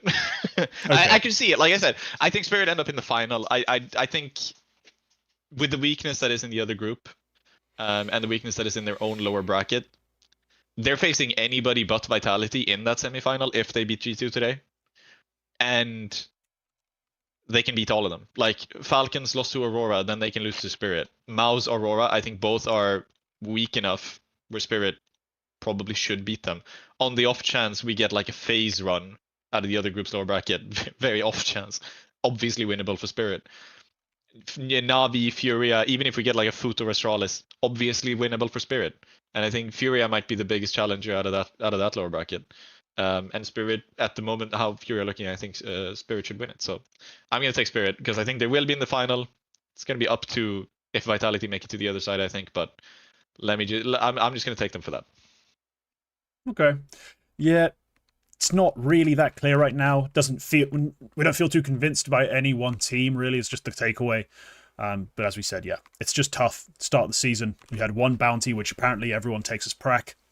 I had a whole thing about that on Overcommed, just how, like, if I'm supposed to take that as prac, how am I supposed to believe in anything you say about prac? Because y'all looked utterly shit. So we'll see how this event goes. No, I'm in a weird spot where I really thought coming to this year Furia would be better than this. Oh yeah. So far, it's just not even a conversation for them to be winning events. So yeah, let's wrap that up. Let's crack out. More games coming today from the Krakow event. We now move into our small site retakes, where Quack has an interesting, controversial opinion about Virtus Pro. Look, this is really quite simple. I'm going to go through a little bit of a timeline of how Virtus Pro's past couple of months have shook out in order to show you, if you've forgotten, just how shit this team is and just how rough they've had it over the last couple of days. So, right, last couple of weeks and months, really. The entire thing starts in Pro League, or before Pro League last year, where they get denied at the Swedish border and can't go to Stockholm. And because of that, they went from having an over 90% chance of making the major if they just play the games in Pro League to less than 10. And they end up missing out because it was obvious somebody else was going to make it in. Oof. That's how you miss the Budapest major as Virtus Pro. Rough go of it. They then go into, I believe it's it's IM Chengdu. I think they had Asia Championships in between there, but Chengdu is the last notable sort of dead cat bounce for Virtus Pro, where they rock up with their new roster with Toro and Bist and Perfecto as the in-game leader, and they manage the impossible. They beat one of the Budapest major finalists, except it wasn't the good one. It was FaZe. Before going out to G2. To be fair, all of these 3 games are 3 mappers, even against Vitality. That's fine. maybe there were some deranged Virtus Pro fans out there who had some hope for this roster after that. That is the last thing they play in 2025 before going into 2026. No more roster changes. They've already we're in early November when they beat FaZe. 4th of November is when they beat FaZe. Their roster is done by then. This is the roster they are committing to. And they rock up to Bounty. They have the worst seeding. They obviously play Vitality and they obviously lose. We can deal with this, all right? This is fine. Everybody's going to lose to Vitality. This is fine. They go into the IEM Rio Open qualifier because their ranking is so shit they're not even getting a close qualifier invite at this point. They admittedly obviously win a couple of games to make the round of 16. Whoever the fuck it was against, because that's an open qualifier and who cares? The first hurdle in the rounds that anybody cares about is a best of one against Nuclear Tigres. And they lose! They lose horribly against a 10-13 against the number 51 side in the world. At this point, by HLTV ranking, VP were 22nd. They then go into the CCT, CCT Europe, as a playoff invitee, because they had a high enough VRS for that. So they are in the round of 16, invited into playoffs. They're going up against Nemiga. They forfeit the first map because two players who I've since found out were Bist and Toro, the academy players, were missing webcams. And they couldn't get it sorted in time, so they had to forfeit the first map. And then they lose the only map which is played, which is Dust 2. Again, horrible fashion. It's 13-9. Wow, we are still, like, at this point, we are in the end of January, and Virtus Pro have 0 map wins since early November. Or zero match wins, rather. Oh, map wins as well, to be honest, yeah. They, at least HLTV maps, yeah, they hadn't won a map. Yeah. At that point. Yeah, but it's fine. They're going into Exort Cataclysm. This is a LAN in Moscow, all right? And noteworthy, BetBoom aren't attending. You know, the other like Spirit aren't attending, Parivision aren't attending. These are the teams that you might expect to see in a Moscow LAN who could maybe challenge Virtus Pro for the win. Their biggest challengers for the win are Nemiga, K27, Nuclear Tigres. I mean, they've lost to both Nemiga and Nuclear Tigres, but this is on LAN. This is the big time. You have 3 major champions on your team. 3 players who have won major championships. And they go into this group stage game against unranked side of Roostek, which is Supra and 4 players you've never heard of. And they lose 0-2 against Roostek. And that drops them into like the 80th spot on VRS. But it's fine. This group stage has a lower bracket, and they go up against very unserious streamer team WW with the long-awaited comeback of Deco. Deco, the guy who said if he ever comes back to competing, it will only be to match fix. And they lose 1-2 to this fucking team. And they go out in last place of this Moscow LAN, which was a layup. And immediately there are rumors that they are going to disband. And they might as well, because it might be the worst tournament run. Like the worst run of games and run of tournaments out of any team of the statute, like of the statute that Virtus Pro are. No, I'm like since MIBR dropped off hard. This is horrible. So they haven't won they haven't won a map, or they haven't won a game since early November. And yes, and now the funniest part of it is when you look at the placements at this event page. It's like 13th to 16th, Virtus Pro and Watermelon. It's them and a fruit. Like the roster of Watermelon, I've never heard of any of these people. Like, at least on the other loss they had, or at least in the loss they had, I recognize players on Roostek and WW. They're in last place next to Watermelon, who are made up of Duliant, Neolife, Sexy Vova, Gleb86 Roos, and Laxury. Like, who are these people? Like, that's the caliber of team Virtus.pro are now actually comparable to. A team that's 140th in HLTV ranking, unranked on VRS, and have no players I've ever heard of. This is a nightmare. Like, I didn't realize, like, when I saw they lost to WW, I was just a bit like, yeah, I mean, there's some talented individuals on WW typically. And I looked like, yeah, Deco drops a 143. Tried was a stand-in who sucked ass, but like, yeah, they had a talented player at least. But the loss to Roostek, who I don't care for any of these players. There's no way I believe in that team as a real team. Like, they just got creamed. So I'm fully done with VP.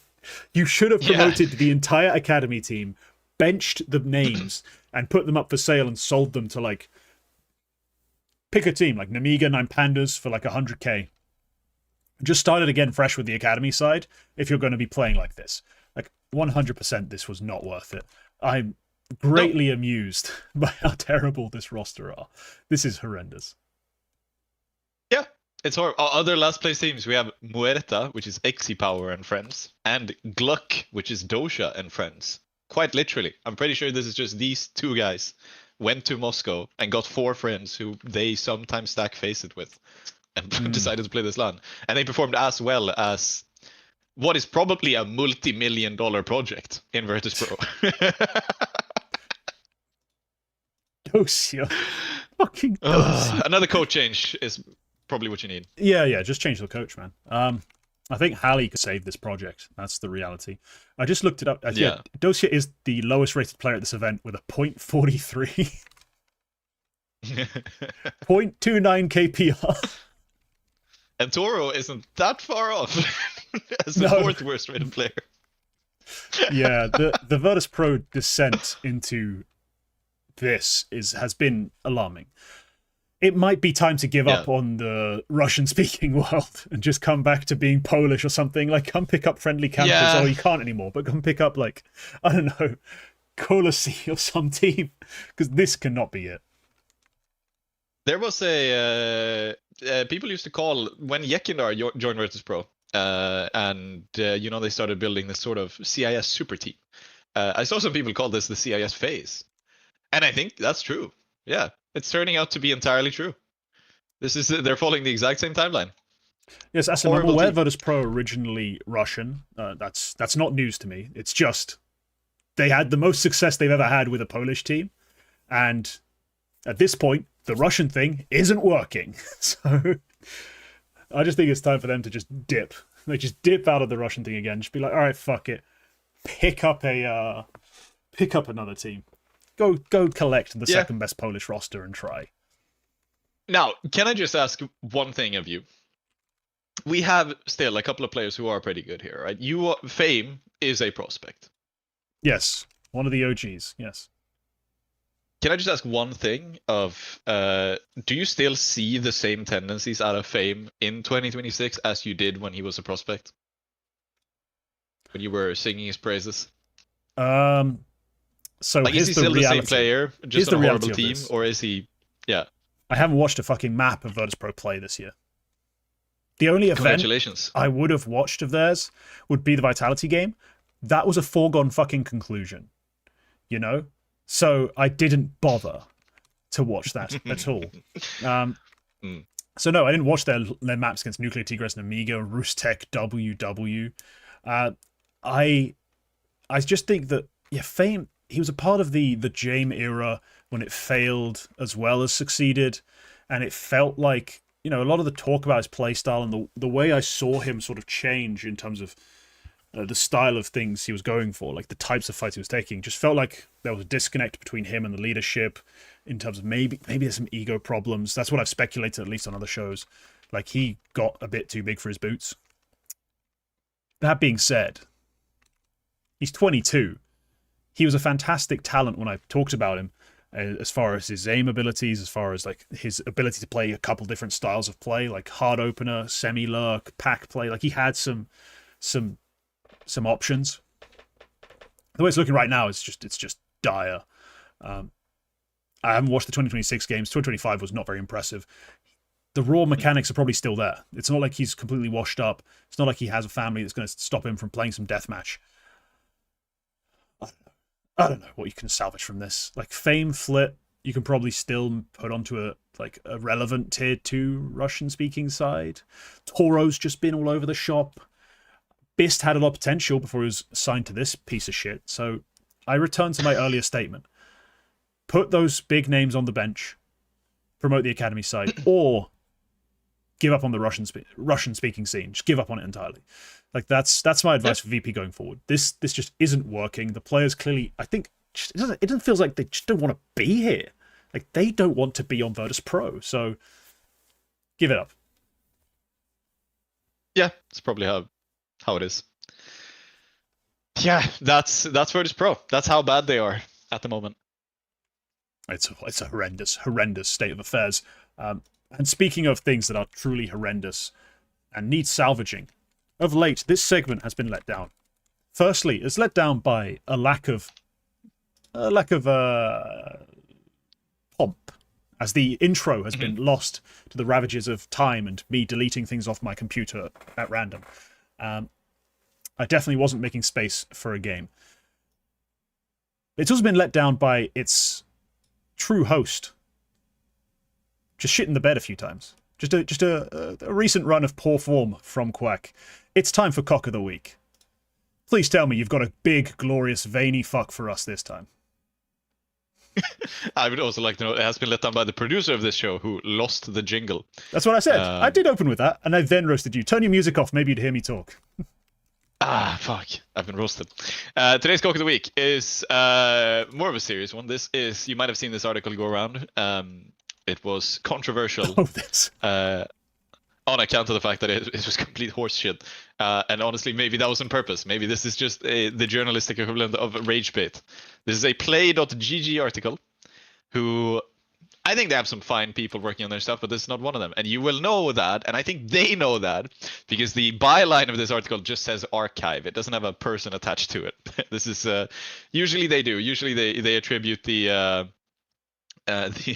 article to the author of it. No, this one is just, it exists.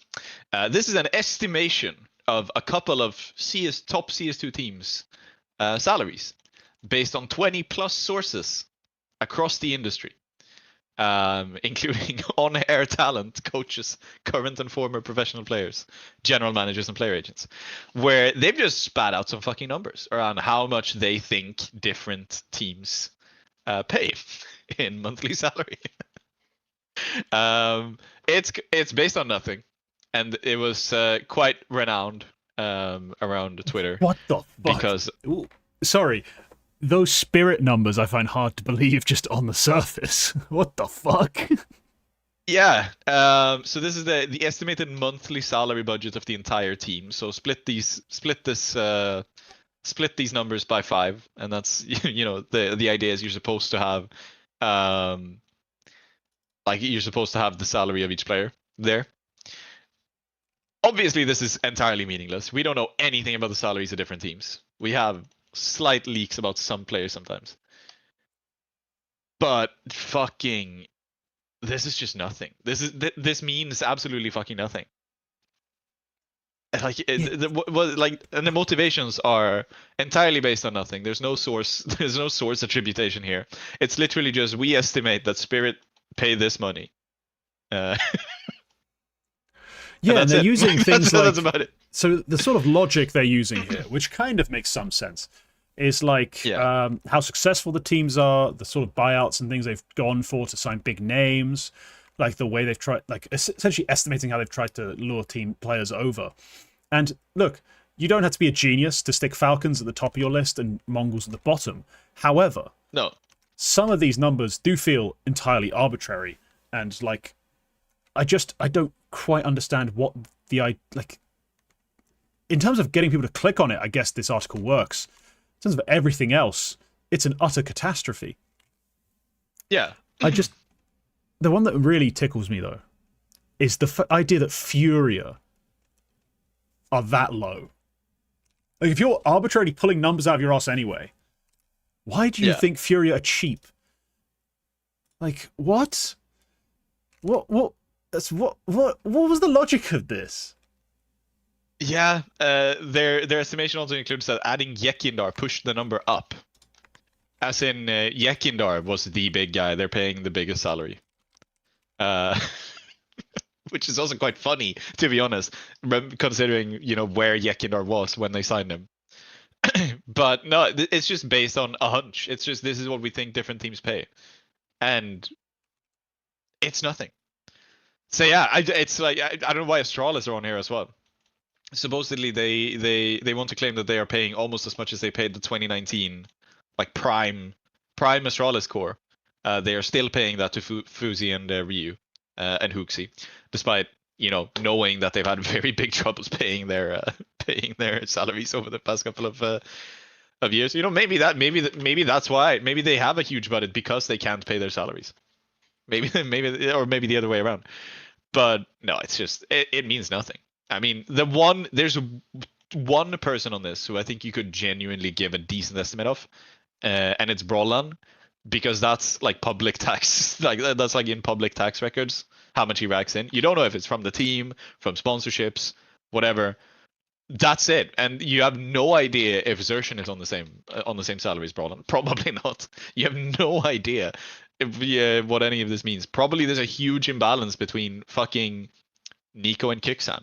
There's no fucking way Nico and Kixan have the same salary. Tessus supposedly racks in a huge amount of money. All things considered. Like, well, they've not technically disclosed who makes what, so they could. No, be no, talking... this is something else I've heard. This is something else I've gotten. But no, it's this is just nothing. It's absolutely just nothing. And this is also from Ritual. Apparently, you can.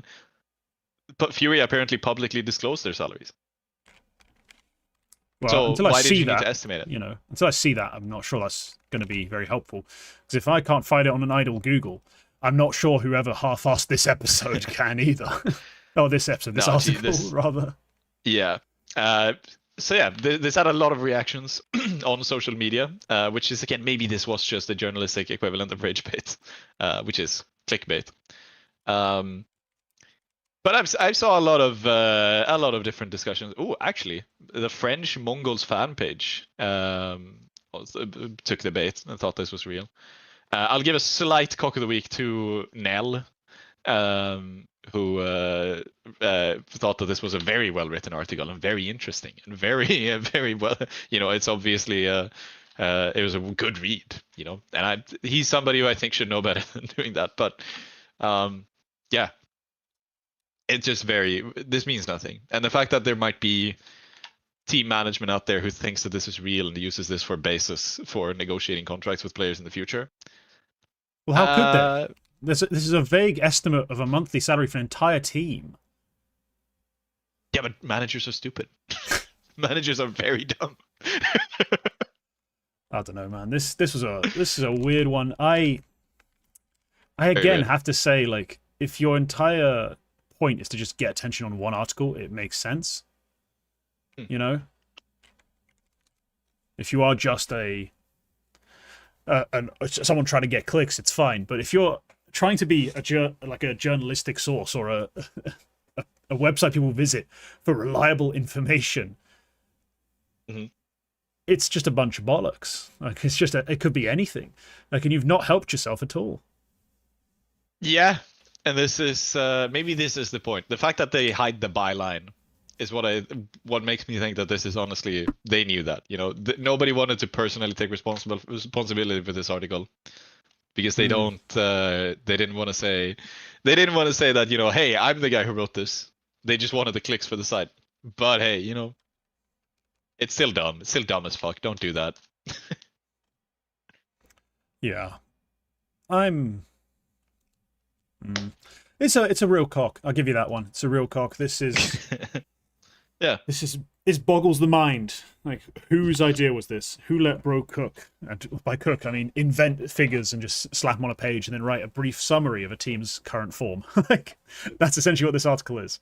It's some numbers with a brief summary of a team, which is almost redundant. Yeah. It's just, yeah, they asked a bunch of people, how much do you think mouse are paid? And they gave a number, and then I guess fucking averaged it. That's just, they could have asked me. And like, hey, how much do you think falcons are paid? Well, Yeah, I think Nico so makes dumb. 70k a month. I think Mana C makes 45k a month. I think Yeah. Kyosuke makes $145,000 million a month. Despite Yeah.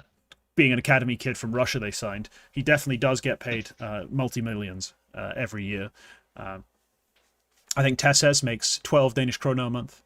And Kiksan makes just 50 Bulgarian... is it lev? Yeah. That's how much they pay him. 50 Bulgarian lev. Because they don't understand. Like, they saw Balkans, saw that Bulgaria was involved, then picked the first currency that came to mind. So there you go. That's how that's my guess on the wage bill. I don't know about you, but that's my guess. Yeah. Falcons are a Just team very who have funny. been rather threatening recently and have shown aspirations of being... I'm just adding the summary now, of course, because that is the article. Oh, Of course, you've got to summarize. Throw some numbers out and summarize. There you go. Got to hit the word count, ladies. Let's go. Chop, chop. So, yeah. Jesus. That's cock of the week. Very well deserved cock. Like, they needed to take that. But we now come to a segment that I'm sure everyone listening at home will love, because we don't actually have any visuals for it. But it's going to be awkward because we're actually going to be describing stuff. But anyway, we decided, of course, we're going to join. And I know all of you who watch YouTube Shorts are going to know that every podcast is now doing a bunch of like clipsified content. Some of which I'm like convinced they don't actually have a podcast. They just play a bunch of these games and then make clips out of them, like shorts out of them. And just that's it. They pretend it's a podcast. It doesn't actually exist. But I'm going to need my pen and paper, I think, to keep track of all this stuff that we're about to do. It is time for the Retake Games. Quack, you are beginning the Retake Games. Did you not remember the part where you're doing a game? No, but do I need a pen and paper for this as well? For my one? Yeah. Yes, I'd recommend a pen and paper. Wait, am I doing a game? I didn't put a game in the sheet. I said I'm not doing a game. Fine, no game from Quack. Everyone boot Quack in chat, please. It's like half his job. Fuck. You set me up to admit this publicly. Damn it. It's half his job. God damn. Right, so we are going to do... Thank you for the emphatic boos in chat. So we're going to play a little game. This is going to be...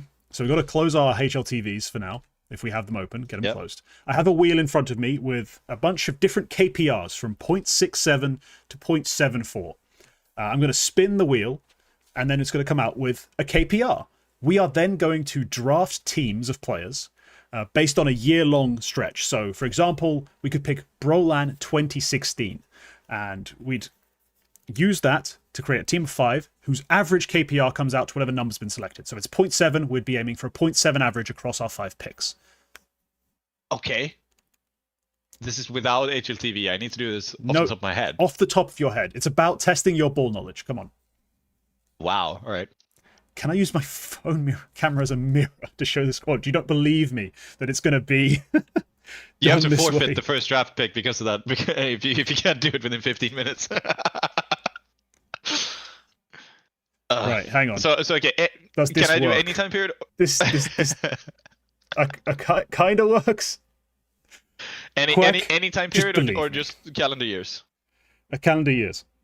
Because otherwise, if it can get a bit weird. So October to December 2019. Exactly.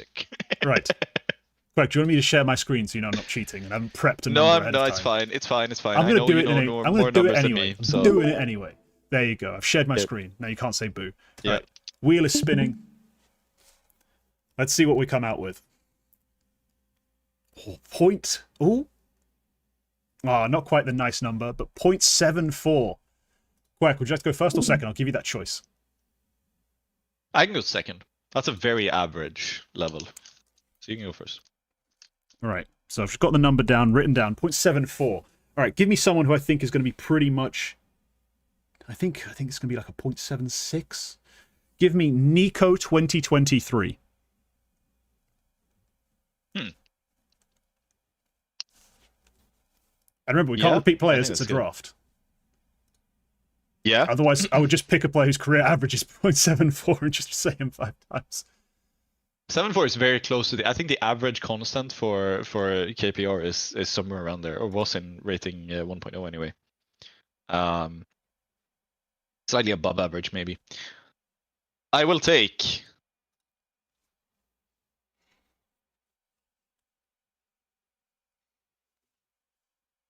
Maybe I'll just front load. I'll front load and I'll just go for Donk 25. Donk 2025. Okay. Yeah, I'll try. Yeah. Okay, right. Donk 25 is going to put you well up into the 0.9, so you're going to have to do some average work. I'm going to try and keep everyone around a 0.74. I got a high chat because I saw something in chat and I was like, nope, got to ignore any names put in chat. Give me. Oh, I think this one's going to be dead on the money. 2025 twists. That's good. That's good.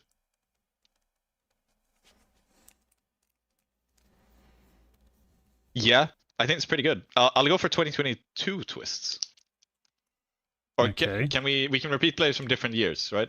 No, but I guess we can draft a different version of a player. Like, but I can't repeat twists. You can't repeat twists, and we can draft different versions of him, right? Right. Okay. That makes sense, right? Okay. Let me see. Nico twists. I'm slightly above. I want to go slightly under now. I want to just get like a 0.72 or something like that. Give me. Oh, I don't know if that's high enough or low enough. You know what? I'm going to risk it. 2014 Forest. Ooh. I feel like I might have sold on that one. I've got a weird feeling he might be way too high or way too low. But no, he's certainly not way too high, so I think I'm good. So I think my thinking is Donko's well above average. Twist is probably bang on average. I want to try to get like a weaker player at the end, so I think to try, sort of balance it out.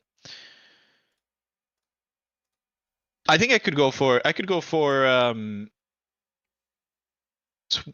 which year was that? Was that 2020 2023 ROPS? I'm gonna go for 2023. And I think okay. I'm still above average, but both Twist and ROPS are closer, I think. All right, I'm gonna take 2018 Electronic. Nice.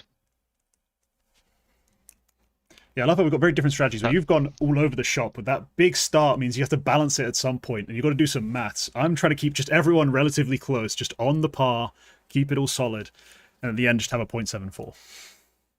7.4. The Donk is gonna displace me by how much? Like about 0.03 per player. So I need to go, and then Twist is probably slightly above. ROPS is probably slightly above.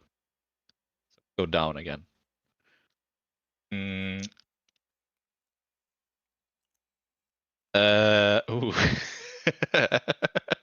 This is actually challenging. I'm gonna pay some attention to rolls, so I am gonna go for an opera here, I think. Oh, you're going to go roll based, okay? Yeah, because I really want to win the argument of who had the better team at the end, while still being close. The goal is to get the average. 0.74. It's not really to get the better team, but okay. No, but I want to ace this because I think I have a Okay. good idea. Who's an opera at that level? I can go for 2020. Fuck.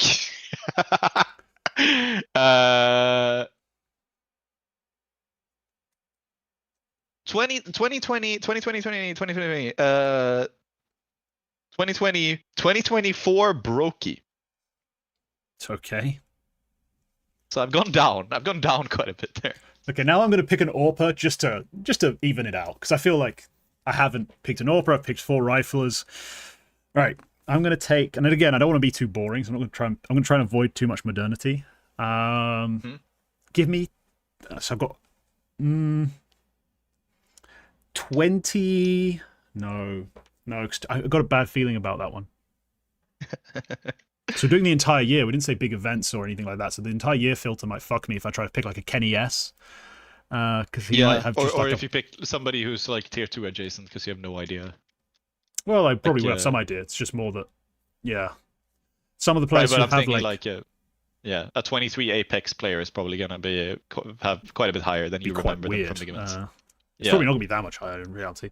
But yeah, I'm going to go with an AWPer. Give me 2017 device. All right. Now, I've got a feeling if I'm anywhere, I'm slightly over. But I think I've nailed it. Now, you need an absolute fucking bot in your 5th slot. Well, I took 24 Brokey because I felt like he was maybe a 0.69. Nice. Is what my feeling was ish. And Rops is probably slightly below 7.4. Twist at the year I took was probably bang on. Donk is way above. So I think maybe I need to displace by 10. I need a 0.64. Which is not that bad. Like I think Kerrigan is a 0.5 something. If I was gonna go for somebody horrible in the server.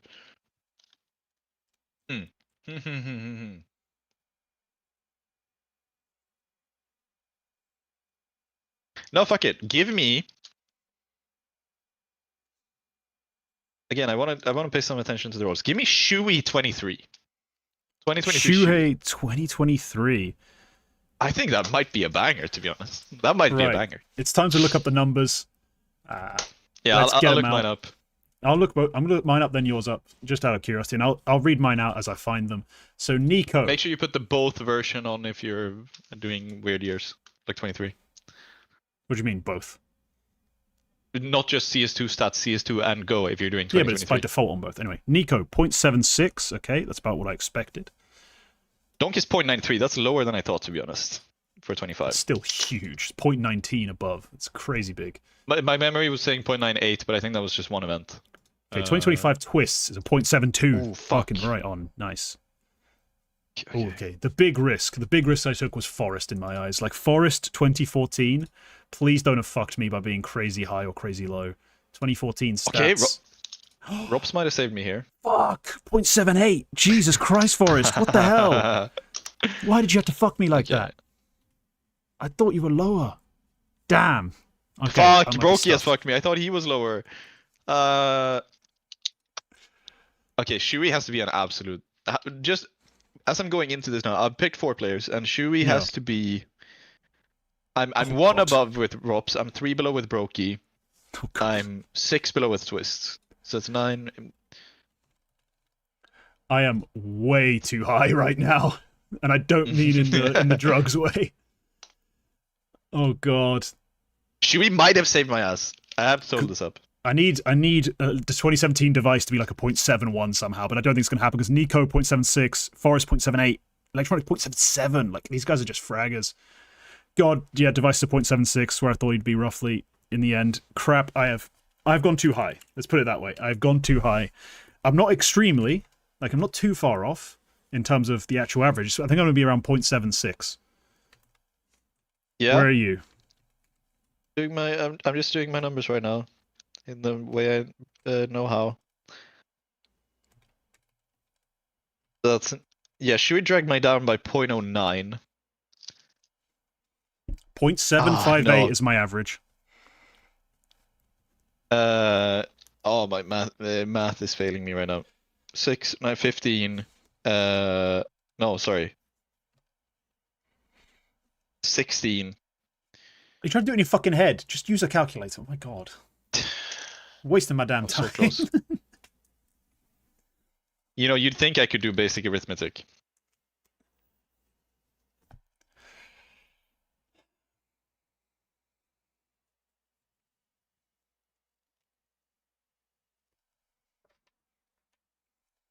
I am 0.078. Or 78. 0.78. Jesus, you so hard. Okay, so the final scores. 0.78 for Quack, 0.758 for myself. I do take the dub. Turns out the strategy of trying to stick close to the number is more effective than going for a wild swing and adjustment. At least for this one. Maybe in future you'll get your numbers better. Oh, wait, if you go hang for that on. kind of strat. I did my math wrong. Oh, for crying out loud. I think I did make. Hang on, did I do my math wrong? 6.9, 7.5, 7.2. Oh, Lord. 6.5 divided by 5. I'm actually 0.075 or 0.75. On the dot? 0.748. Okay, 0.748. Okay, no, you win, for crying out loud. But for crying What did I out do loud. wrong? Just use a calculator. It's not a school test. They don't take it away from you. Just use the fucking calculator. You don't get points for doing it in your head. Absolute knob. I don't even know what I did wrong.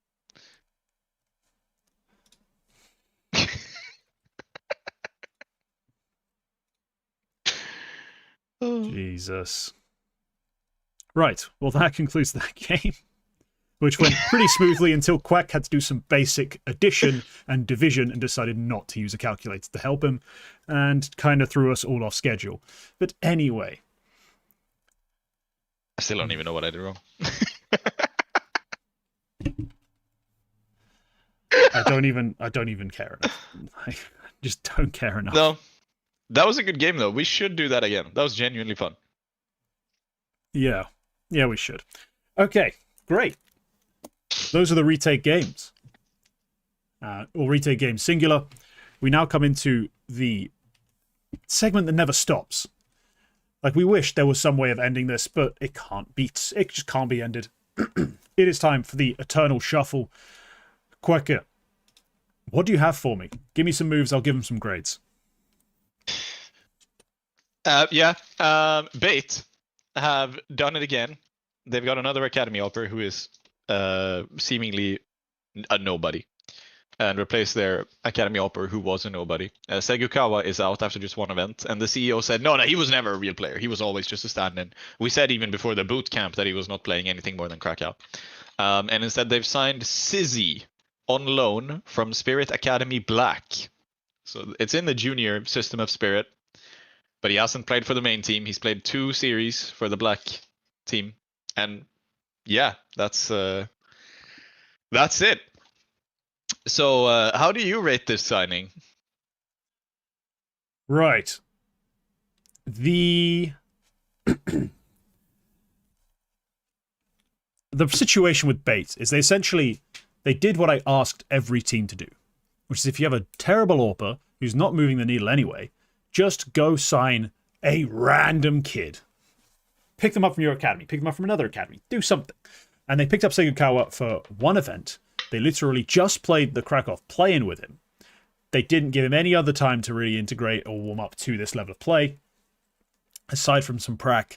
And then it went pretty horribly. He had a good Dust 2 to open things up that I saw some people asking me, like, oh, this kid, maybe? Something? No? Yes? And to be honest, I watched it through. It's like it wasn't anything particularly spectacular, but mechanically looks all right. They didn't really have much to complain about. And then immediately they bench him. Like, they immediately bench him.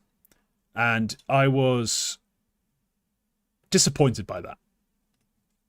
Because, yeah, I get it. He didn't look great in the maps they lost against NRG, and he didn't look great in the Pain series. But he's so new to this level of play that I thought you'd at least try it for a bit longer. Like, it's a team that had so much disappointment despite showing so much promise in terms of their rifle core and everything else. I really thought they'd be promoting a kid they believed in and then just leaving him for a while. Instead, they've done this move, and maybe there is some truth to the fact that they didn't want Segukawa long term. They actually wanted Sizzy. Yeah. Sizzy, I don't know. It's 2 Z's, so yeah, it is Sizzy. But it is, yeah, just an odd situation. I think the long term is that, yeah, they hopefully haven't broken the market as far as, like, basically convinced everyone else to not try this kind of move. I think a lot of teams should do it. We'll see how Sizzy works, but no, it's as a grade, I kind of had to give them a B because I'm not sure if they're telling me the truth. Then I'm still happy. I'm still like, oh yeah, Beta trying the whole thing. Give them an A. If they're not, and that was their real attempt to give Segukawa a shot, then they deserve way less. But I'll go with a B for now. Yep. The thing about this is we had a rumor that they wanted to sign Sizzy even before they announced Segukawa, so I kind of do believe him when he says that Segukawa was just somebody they maybe had to get in to just play out Krakow before they could actually finalize their lineup. they've taken a big risk. They skipped Bounty entirely. They played Krakow with a throwaway Opper who didn't end up working out. That's 2 out of the 5 big events that are gonna account to for the Cologne Major cutoff, and they have dropped to number 13 in Europe. And if memory serves me right, you need to be top 17 for Cologne in Europe to make it there. Right. That's rough if you don't really work out in Cluj or Pro League, both of which are actually quite tough. Because I was going to mention this before about the very close top level field. For this year, we don't actually have that many events where, you know, Vitality aren't going, or like Spirit are the only top team, or Fury I can get free wins. We don't really have that much. Cluj, there's still a couple of skips, but like, Pro League, you still have a couple of skips, it seems.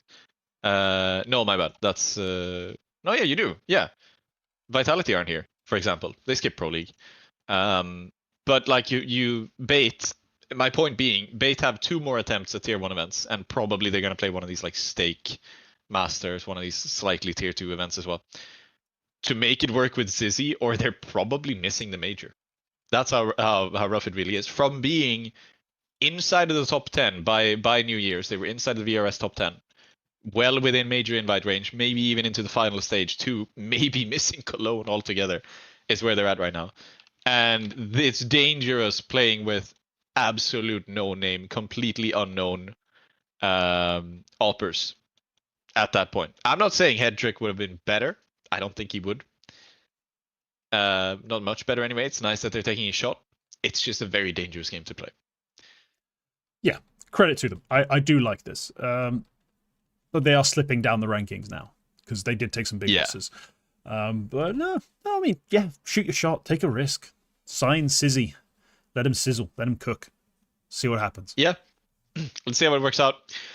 Foot have parted ways with their academy team. You didn't rate them very well. I rated them very well, very accurately when my rating was used or expressed. It was a mid as fuck, bordering on terrible academy. They didn't win a single notable game. They never performed in a particularly impressive manner in their losses. Why would I have been in any way impressed or enthused about this roster? There is no reason to. Now, you are, because there are 1, 2, 3, 4 Swedish flags involved, completely biased and utterly unobjective, because they haven't done a damn thing, and there's no reason to be excited. They couldn't even get a map at the Svenska Cupen, let alone any event with, you know, teams from somewhere else in the damn world playing. So I don't see any reason to be excited. I can tell you, yeah.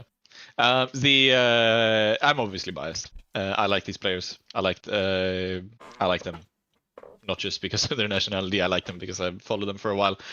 But why do you follow them? Genuinely. Well, what even close? They played the LANs that I attend. Which one? Why I follow Swedish LANs. So it is the flag at the end of the day. It's nothing else about it. No. But I did also see them in much closer proximity. Like I saw them, I genuinely stood beside them when they play. I think they had and I talked to them a lot about their process. I think they had something going for them in terms of work ethic and in terms of a project that a lot of other teams, especially in Sweden, don't really have outside of the top 4, top 5 maybe. So for that, I was quite excited. Didn't really work out. I think some of the pieces still showed a good level. Like I think Rendy coming out of a very much a losing record in a TV series with a 105 is still pretty good for a young Opper. I think, you know, there's pieces to take from here who could develop into something. This maybe just wasn't the constellation. I don't see. I obviously agree. This side didn't really impress. I think they disappointed. I think they were disappointed with the results. I think I was disappointed with the results. But yeah, they exist. I could see them, you know, making a comeback to each their own. Not as this team, but as individual pieces. I could see at least one of them making a comeback at some point in the future and making something out of themselves. But they're gone. This was the right decision, to be honest. I agree with the Foot org. Unfortunately. 9 have confirmed the permanent edition of Shield as their Opper, who was previously just a stand-in after Fuzi was rug pulled by Astralis. Yeah, never been a big shield guy. He's always just been around in tier 2 and tier 3 a lot. Just kind of back in 1.0, 2.0 rather, just DPR farming. And now in the modern era, you know, he's had not terrible spell with Fireflux, so I'm not going crazy. But generally, just not a big fan of shield. Like, he played on a lot of academies, never played particularly well, never stood out. I wouldn't really be that excited if I was a 9 fan, if that was such a thing you could be. But if he maintains the level of output he had on Fireflux, you know you've not done terribly for yourselves. You really haven't. Yep. So I doubt that's the case, though. I do think they are just going to eventually be disappointed with this signing. Yeah, probably. Cybershock have cut Notineki, and they have signed Mokujin. Now, I think you've watched both of these players quite a bit, so you might have some genuine input on this move. Yeah, so the Notineki cutting, I mean, Notineki's not a guy I've particularly, like, locked in on, but I've seen enough Cybershock games in the past trying to figure out what the fuck was going on in that team back before this iteration with, like, Alpha, even before Glowing, but with Glowing as well. Trying to figure out what the hell's going on in this roster, like, who's actually good, who isn't good, who's worth paying attention to, and, like, Phenomen is probably okay, like, as a player, like, he's going to be a decent enough piece in tier 2, but otherwise the roster's not exactly loaded. Mokujin is probably an upgrade in the long run. In the immediate right now, maybe not. Like, he was one of the better Spirit Academy players. Like, it was very much, if you actually looked at it at the end with Kyosuke, it was Kyosuke, a significant gulf, Mokujin, the rest of the Rifle Corps and Alcoren, somewhere about, like, just down here. Like, there's a decent leap to get to Kyosuke, but Mokujin had some tidy, like, moments. His aim looked solid. I think he's going to be a decent player for this side. You know, some of the late round decision making was solid enough for an academy kid at 17. So yeah, no, it's not a bad signing for them. And I did tell Nero this straight up. Like, I did think Mokujin was a bit overrated on his prospects thing.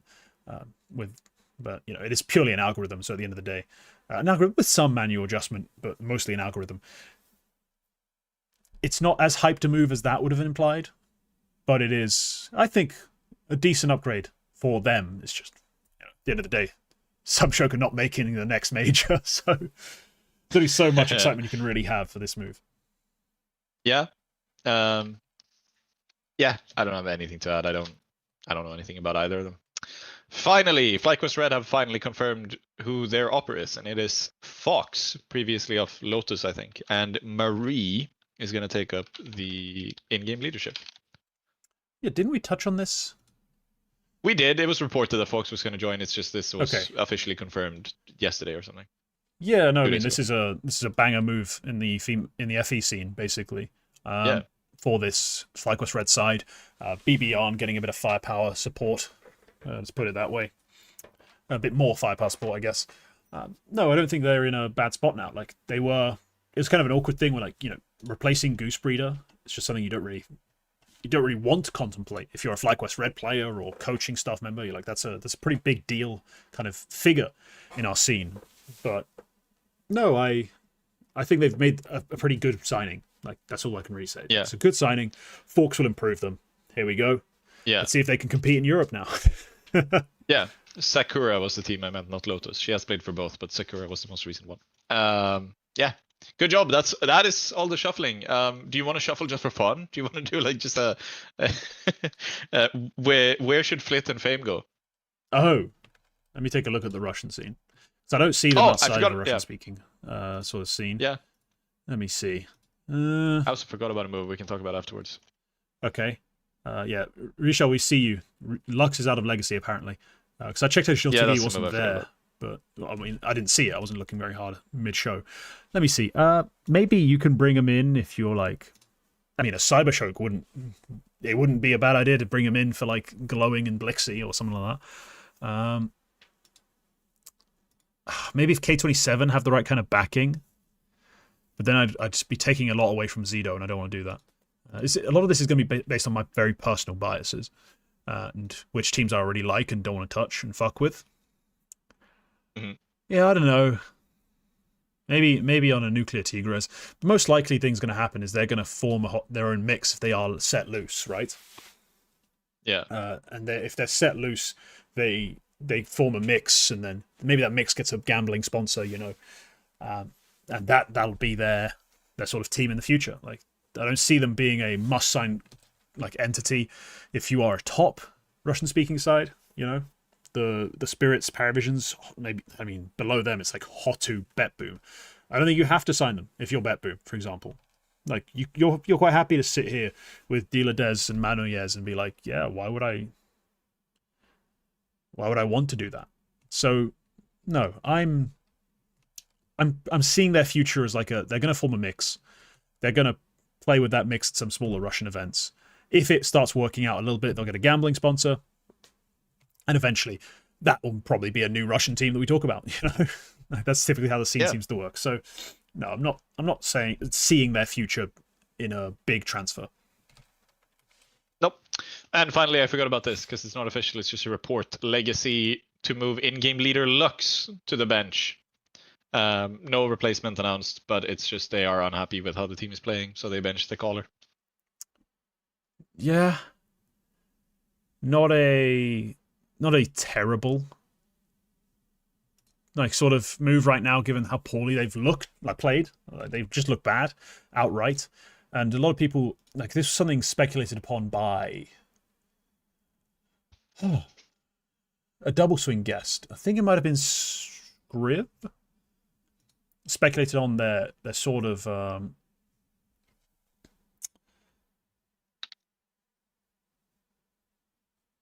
their reluctance to care, basically, like their lack of enthusiasm for competing at this point, given what they'd achieved, the amount they'd won, etc. So I don't know. I don't know if there's going to be a long-term benefit to bringing in a random IGL. Maybe they just bring in a player and someone else tries calling and they do that kind of move. In any case,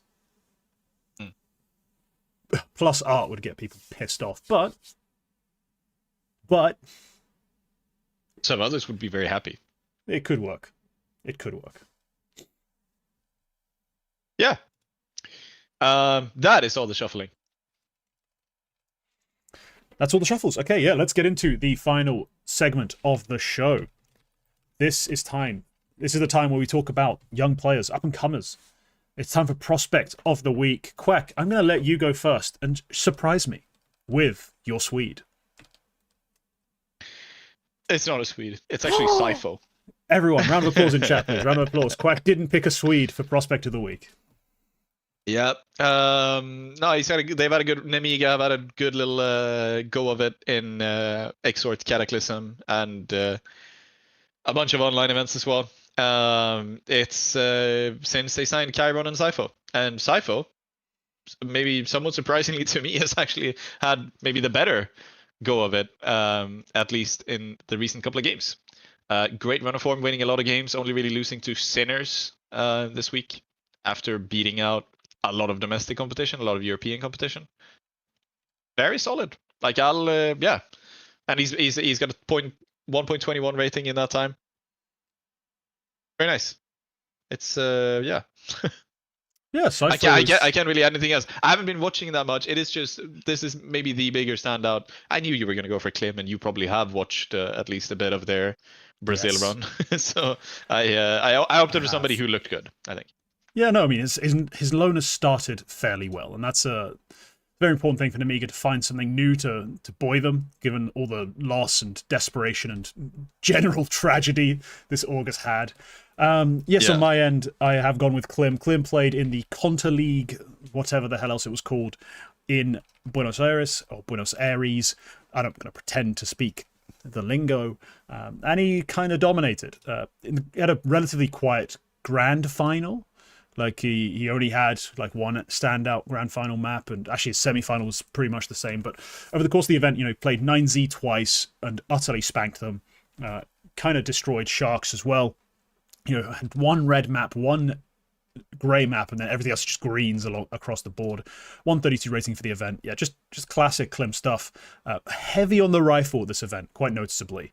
A lot of rifling, and the T side especially like 0.07 sniper KPR in the end, Jesus. But when you're watching the demo, you really notice it, and you notice as well that he's just a fantastic rifler. Like, he can just do it, and that's part of what built my initial like hyperbolic ZywOo claim in his profile video. Like, he is quite talented, and I'm very excited to watch him play against tough competition again. Like, he's been playing really well on Ancient in this event, which is a nice turn, because it was very Mirage centric the last time we saw him at tier 1, and it was, yeah, he's a bit sloppy and a bit ineffective on other maps. But the map pool's starting to open up. He's starting to get more comfortable with this team on a variety of different maps. Hopefully they can play some Anubis at some point. I'm not sure if that's their perma or something, but I didn't see a lot of it. Oh, they did play some against Odic, so maybe they're just allowing it and it's being picked every now and then. But he was good on Anubis on G2 Ares, so I want to see some more of that. That was some of his most infamous quiet 20 bombs. So we'll see. Yeah, they have an insane win streak going if you count maps that actually got played. Actually pretty insane. They didn't lose a game since they lost that final to Sharks, and that was very close. They had to forfeit one game against Odic because of scheduling conflict, but I'm not taking that away from Klim. I'm taking it away from ESL. So, damn, yeah, crazy stuff for Klim, obviously. I am looking forward to. I don't know if they are playing anything, because they obviously rose very quickly through the VRS now recently, because of these LAN events that were performing very well. A little bit, but they didn't really have that much to gain initially on their VRS. Like, they've gone from 55 to like 28. I'm pretty sure they were lower than 55. Just it wasn't a week in between them, so it doesn't show up on the graph. I'm pretty sure, but yeah, also they were much lower in HLTV as well, 86. Like, you could reasonably put them lower than 55. Yeah, but HLTV is a whole other system, you know. There's a reason they dropped that. But like, if I'm basically saying they actually climbed quite a bit, and even at 55 to 26. Yeah, that's more significant than I expected, to be fair. It's like 55 to 26. It doesn't look that big when you're looking at just the spots, but that's gigantic. Like, the 55 place team has like 500 fewer points than MIBR do, so it's giant. It's huge. But yeah, that's I'm not sure. This has been quite a recent rise, so I'm not sure they're actually getting any invites off of it. I think the next bout of invites they're getting is actually today, and they are probably missing out because it's only 12 spots for Bucharest. But we might see them for like an IEM Atlanta is when we might be able to see MIBR make it through, and that would be nice. Yeah, that would be a lot of fun. I want to see Klim play against really good opposition again, because I was expecting him to play this well when they were in Budapest, and I was kind of robbed of that because he obviously wasn't ready. But now I think he is. The whole team shat the bed at Budapest, not just him. But thankfully, we at least got the two good Mirage performances. That was my takeaway from Budapest. Really, it's like, yes, the entire team was absolute cheeks, but Klim had two good Mirage maps, so that's better than Insano and basically everyone else combined. But yeah, that's going to be the show. Thank you all for tuning in live. If you're watching on the VOD, you made it this far, you're my hero. Leave a comment telling us your thoughts on any of the segments. Now, bugger off and go watch the other games.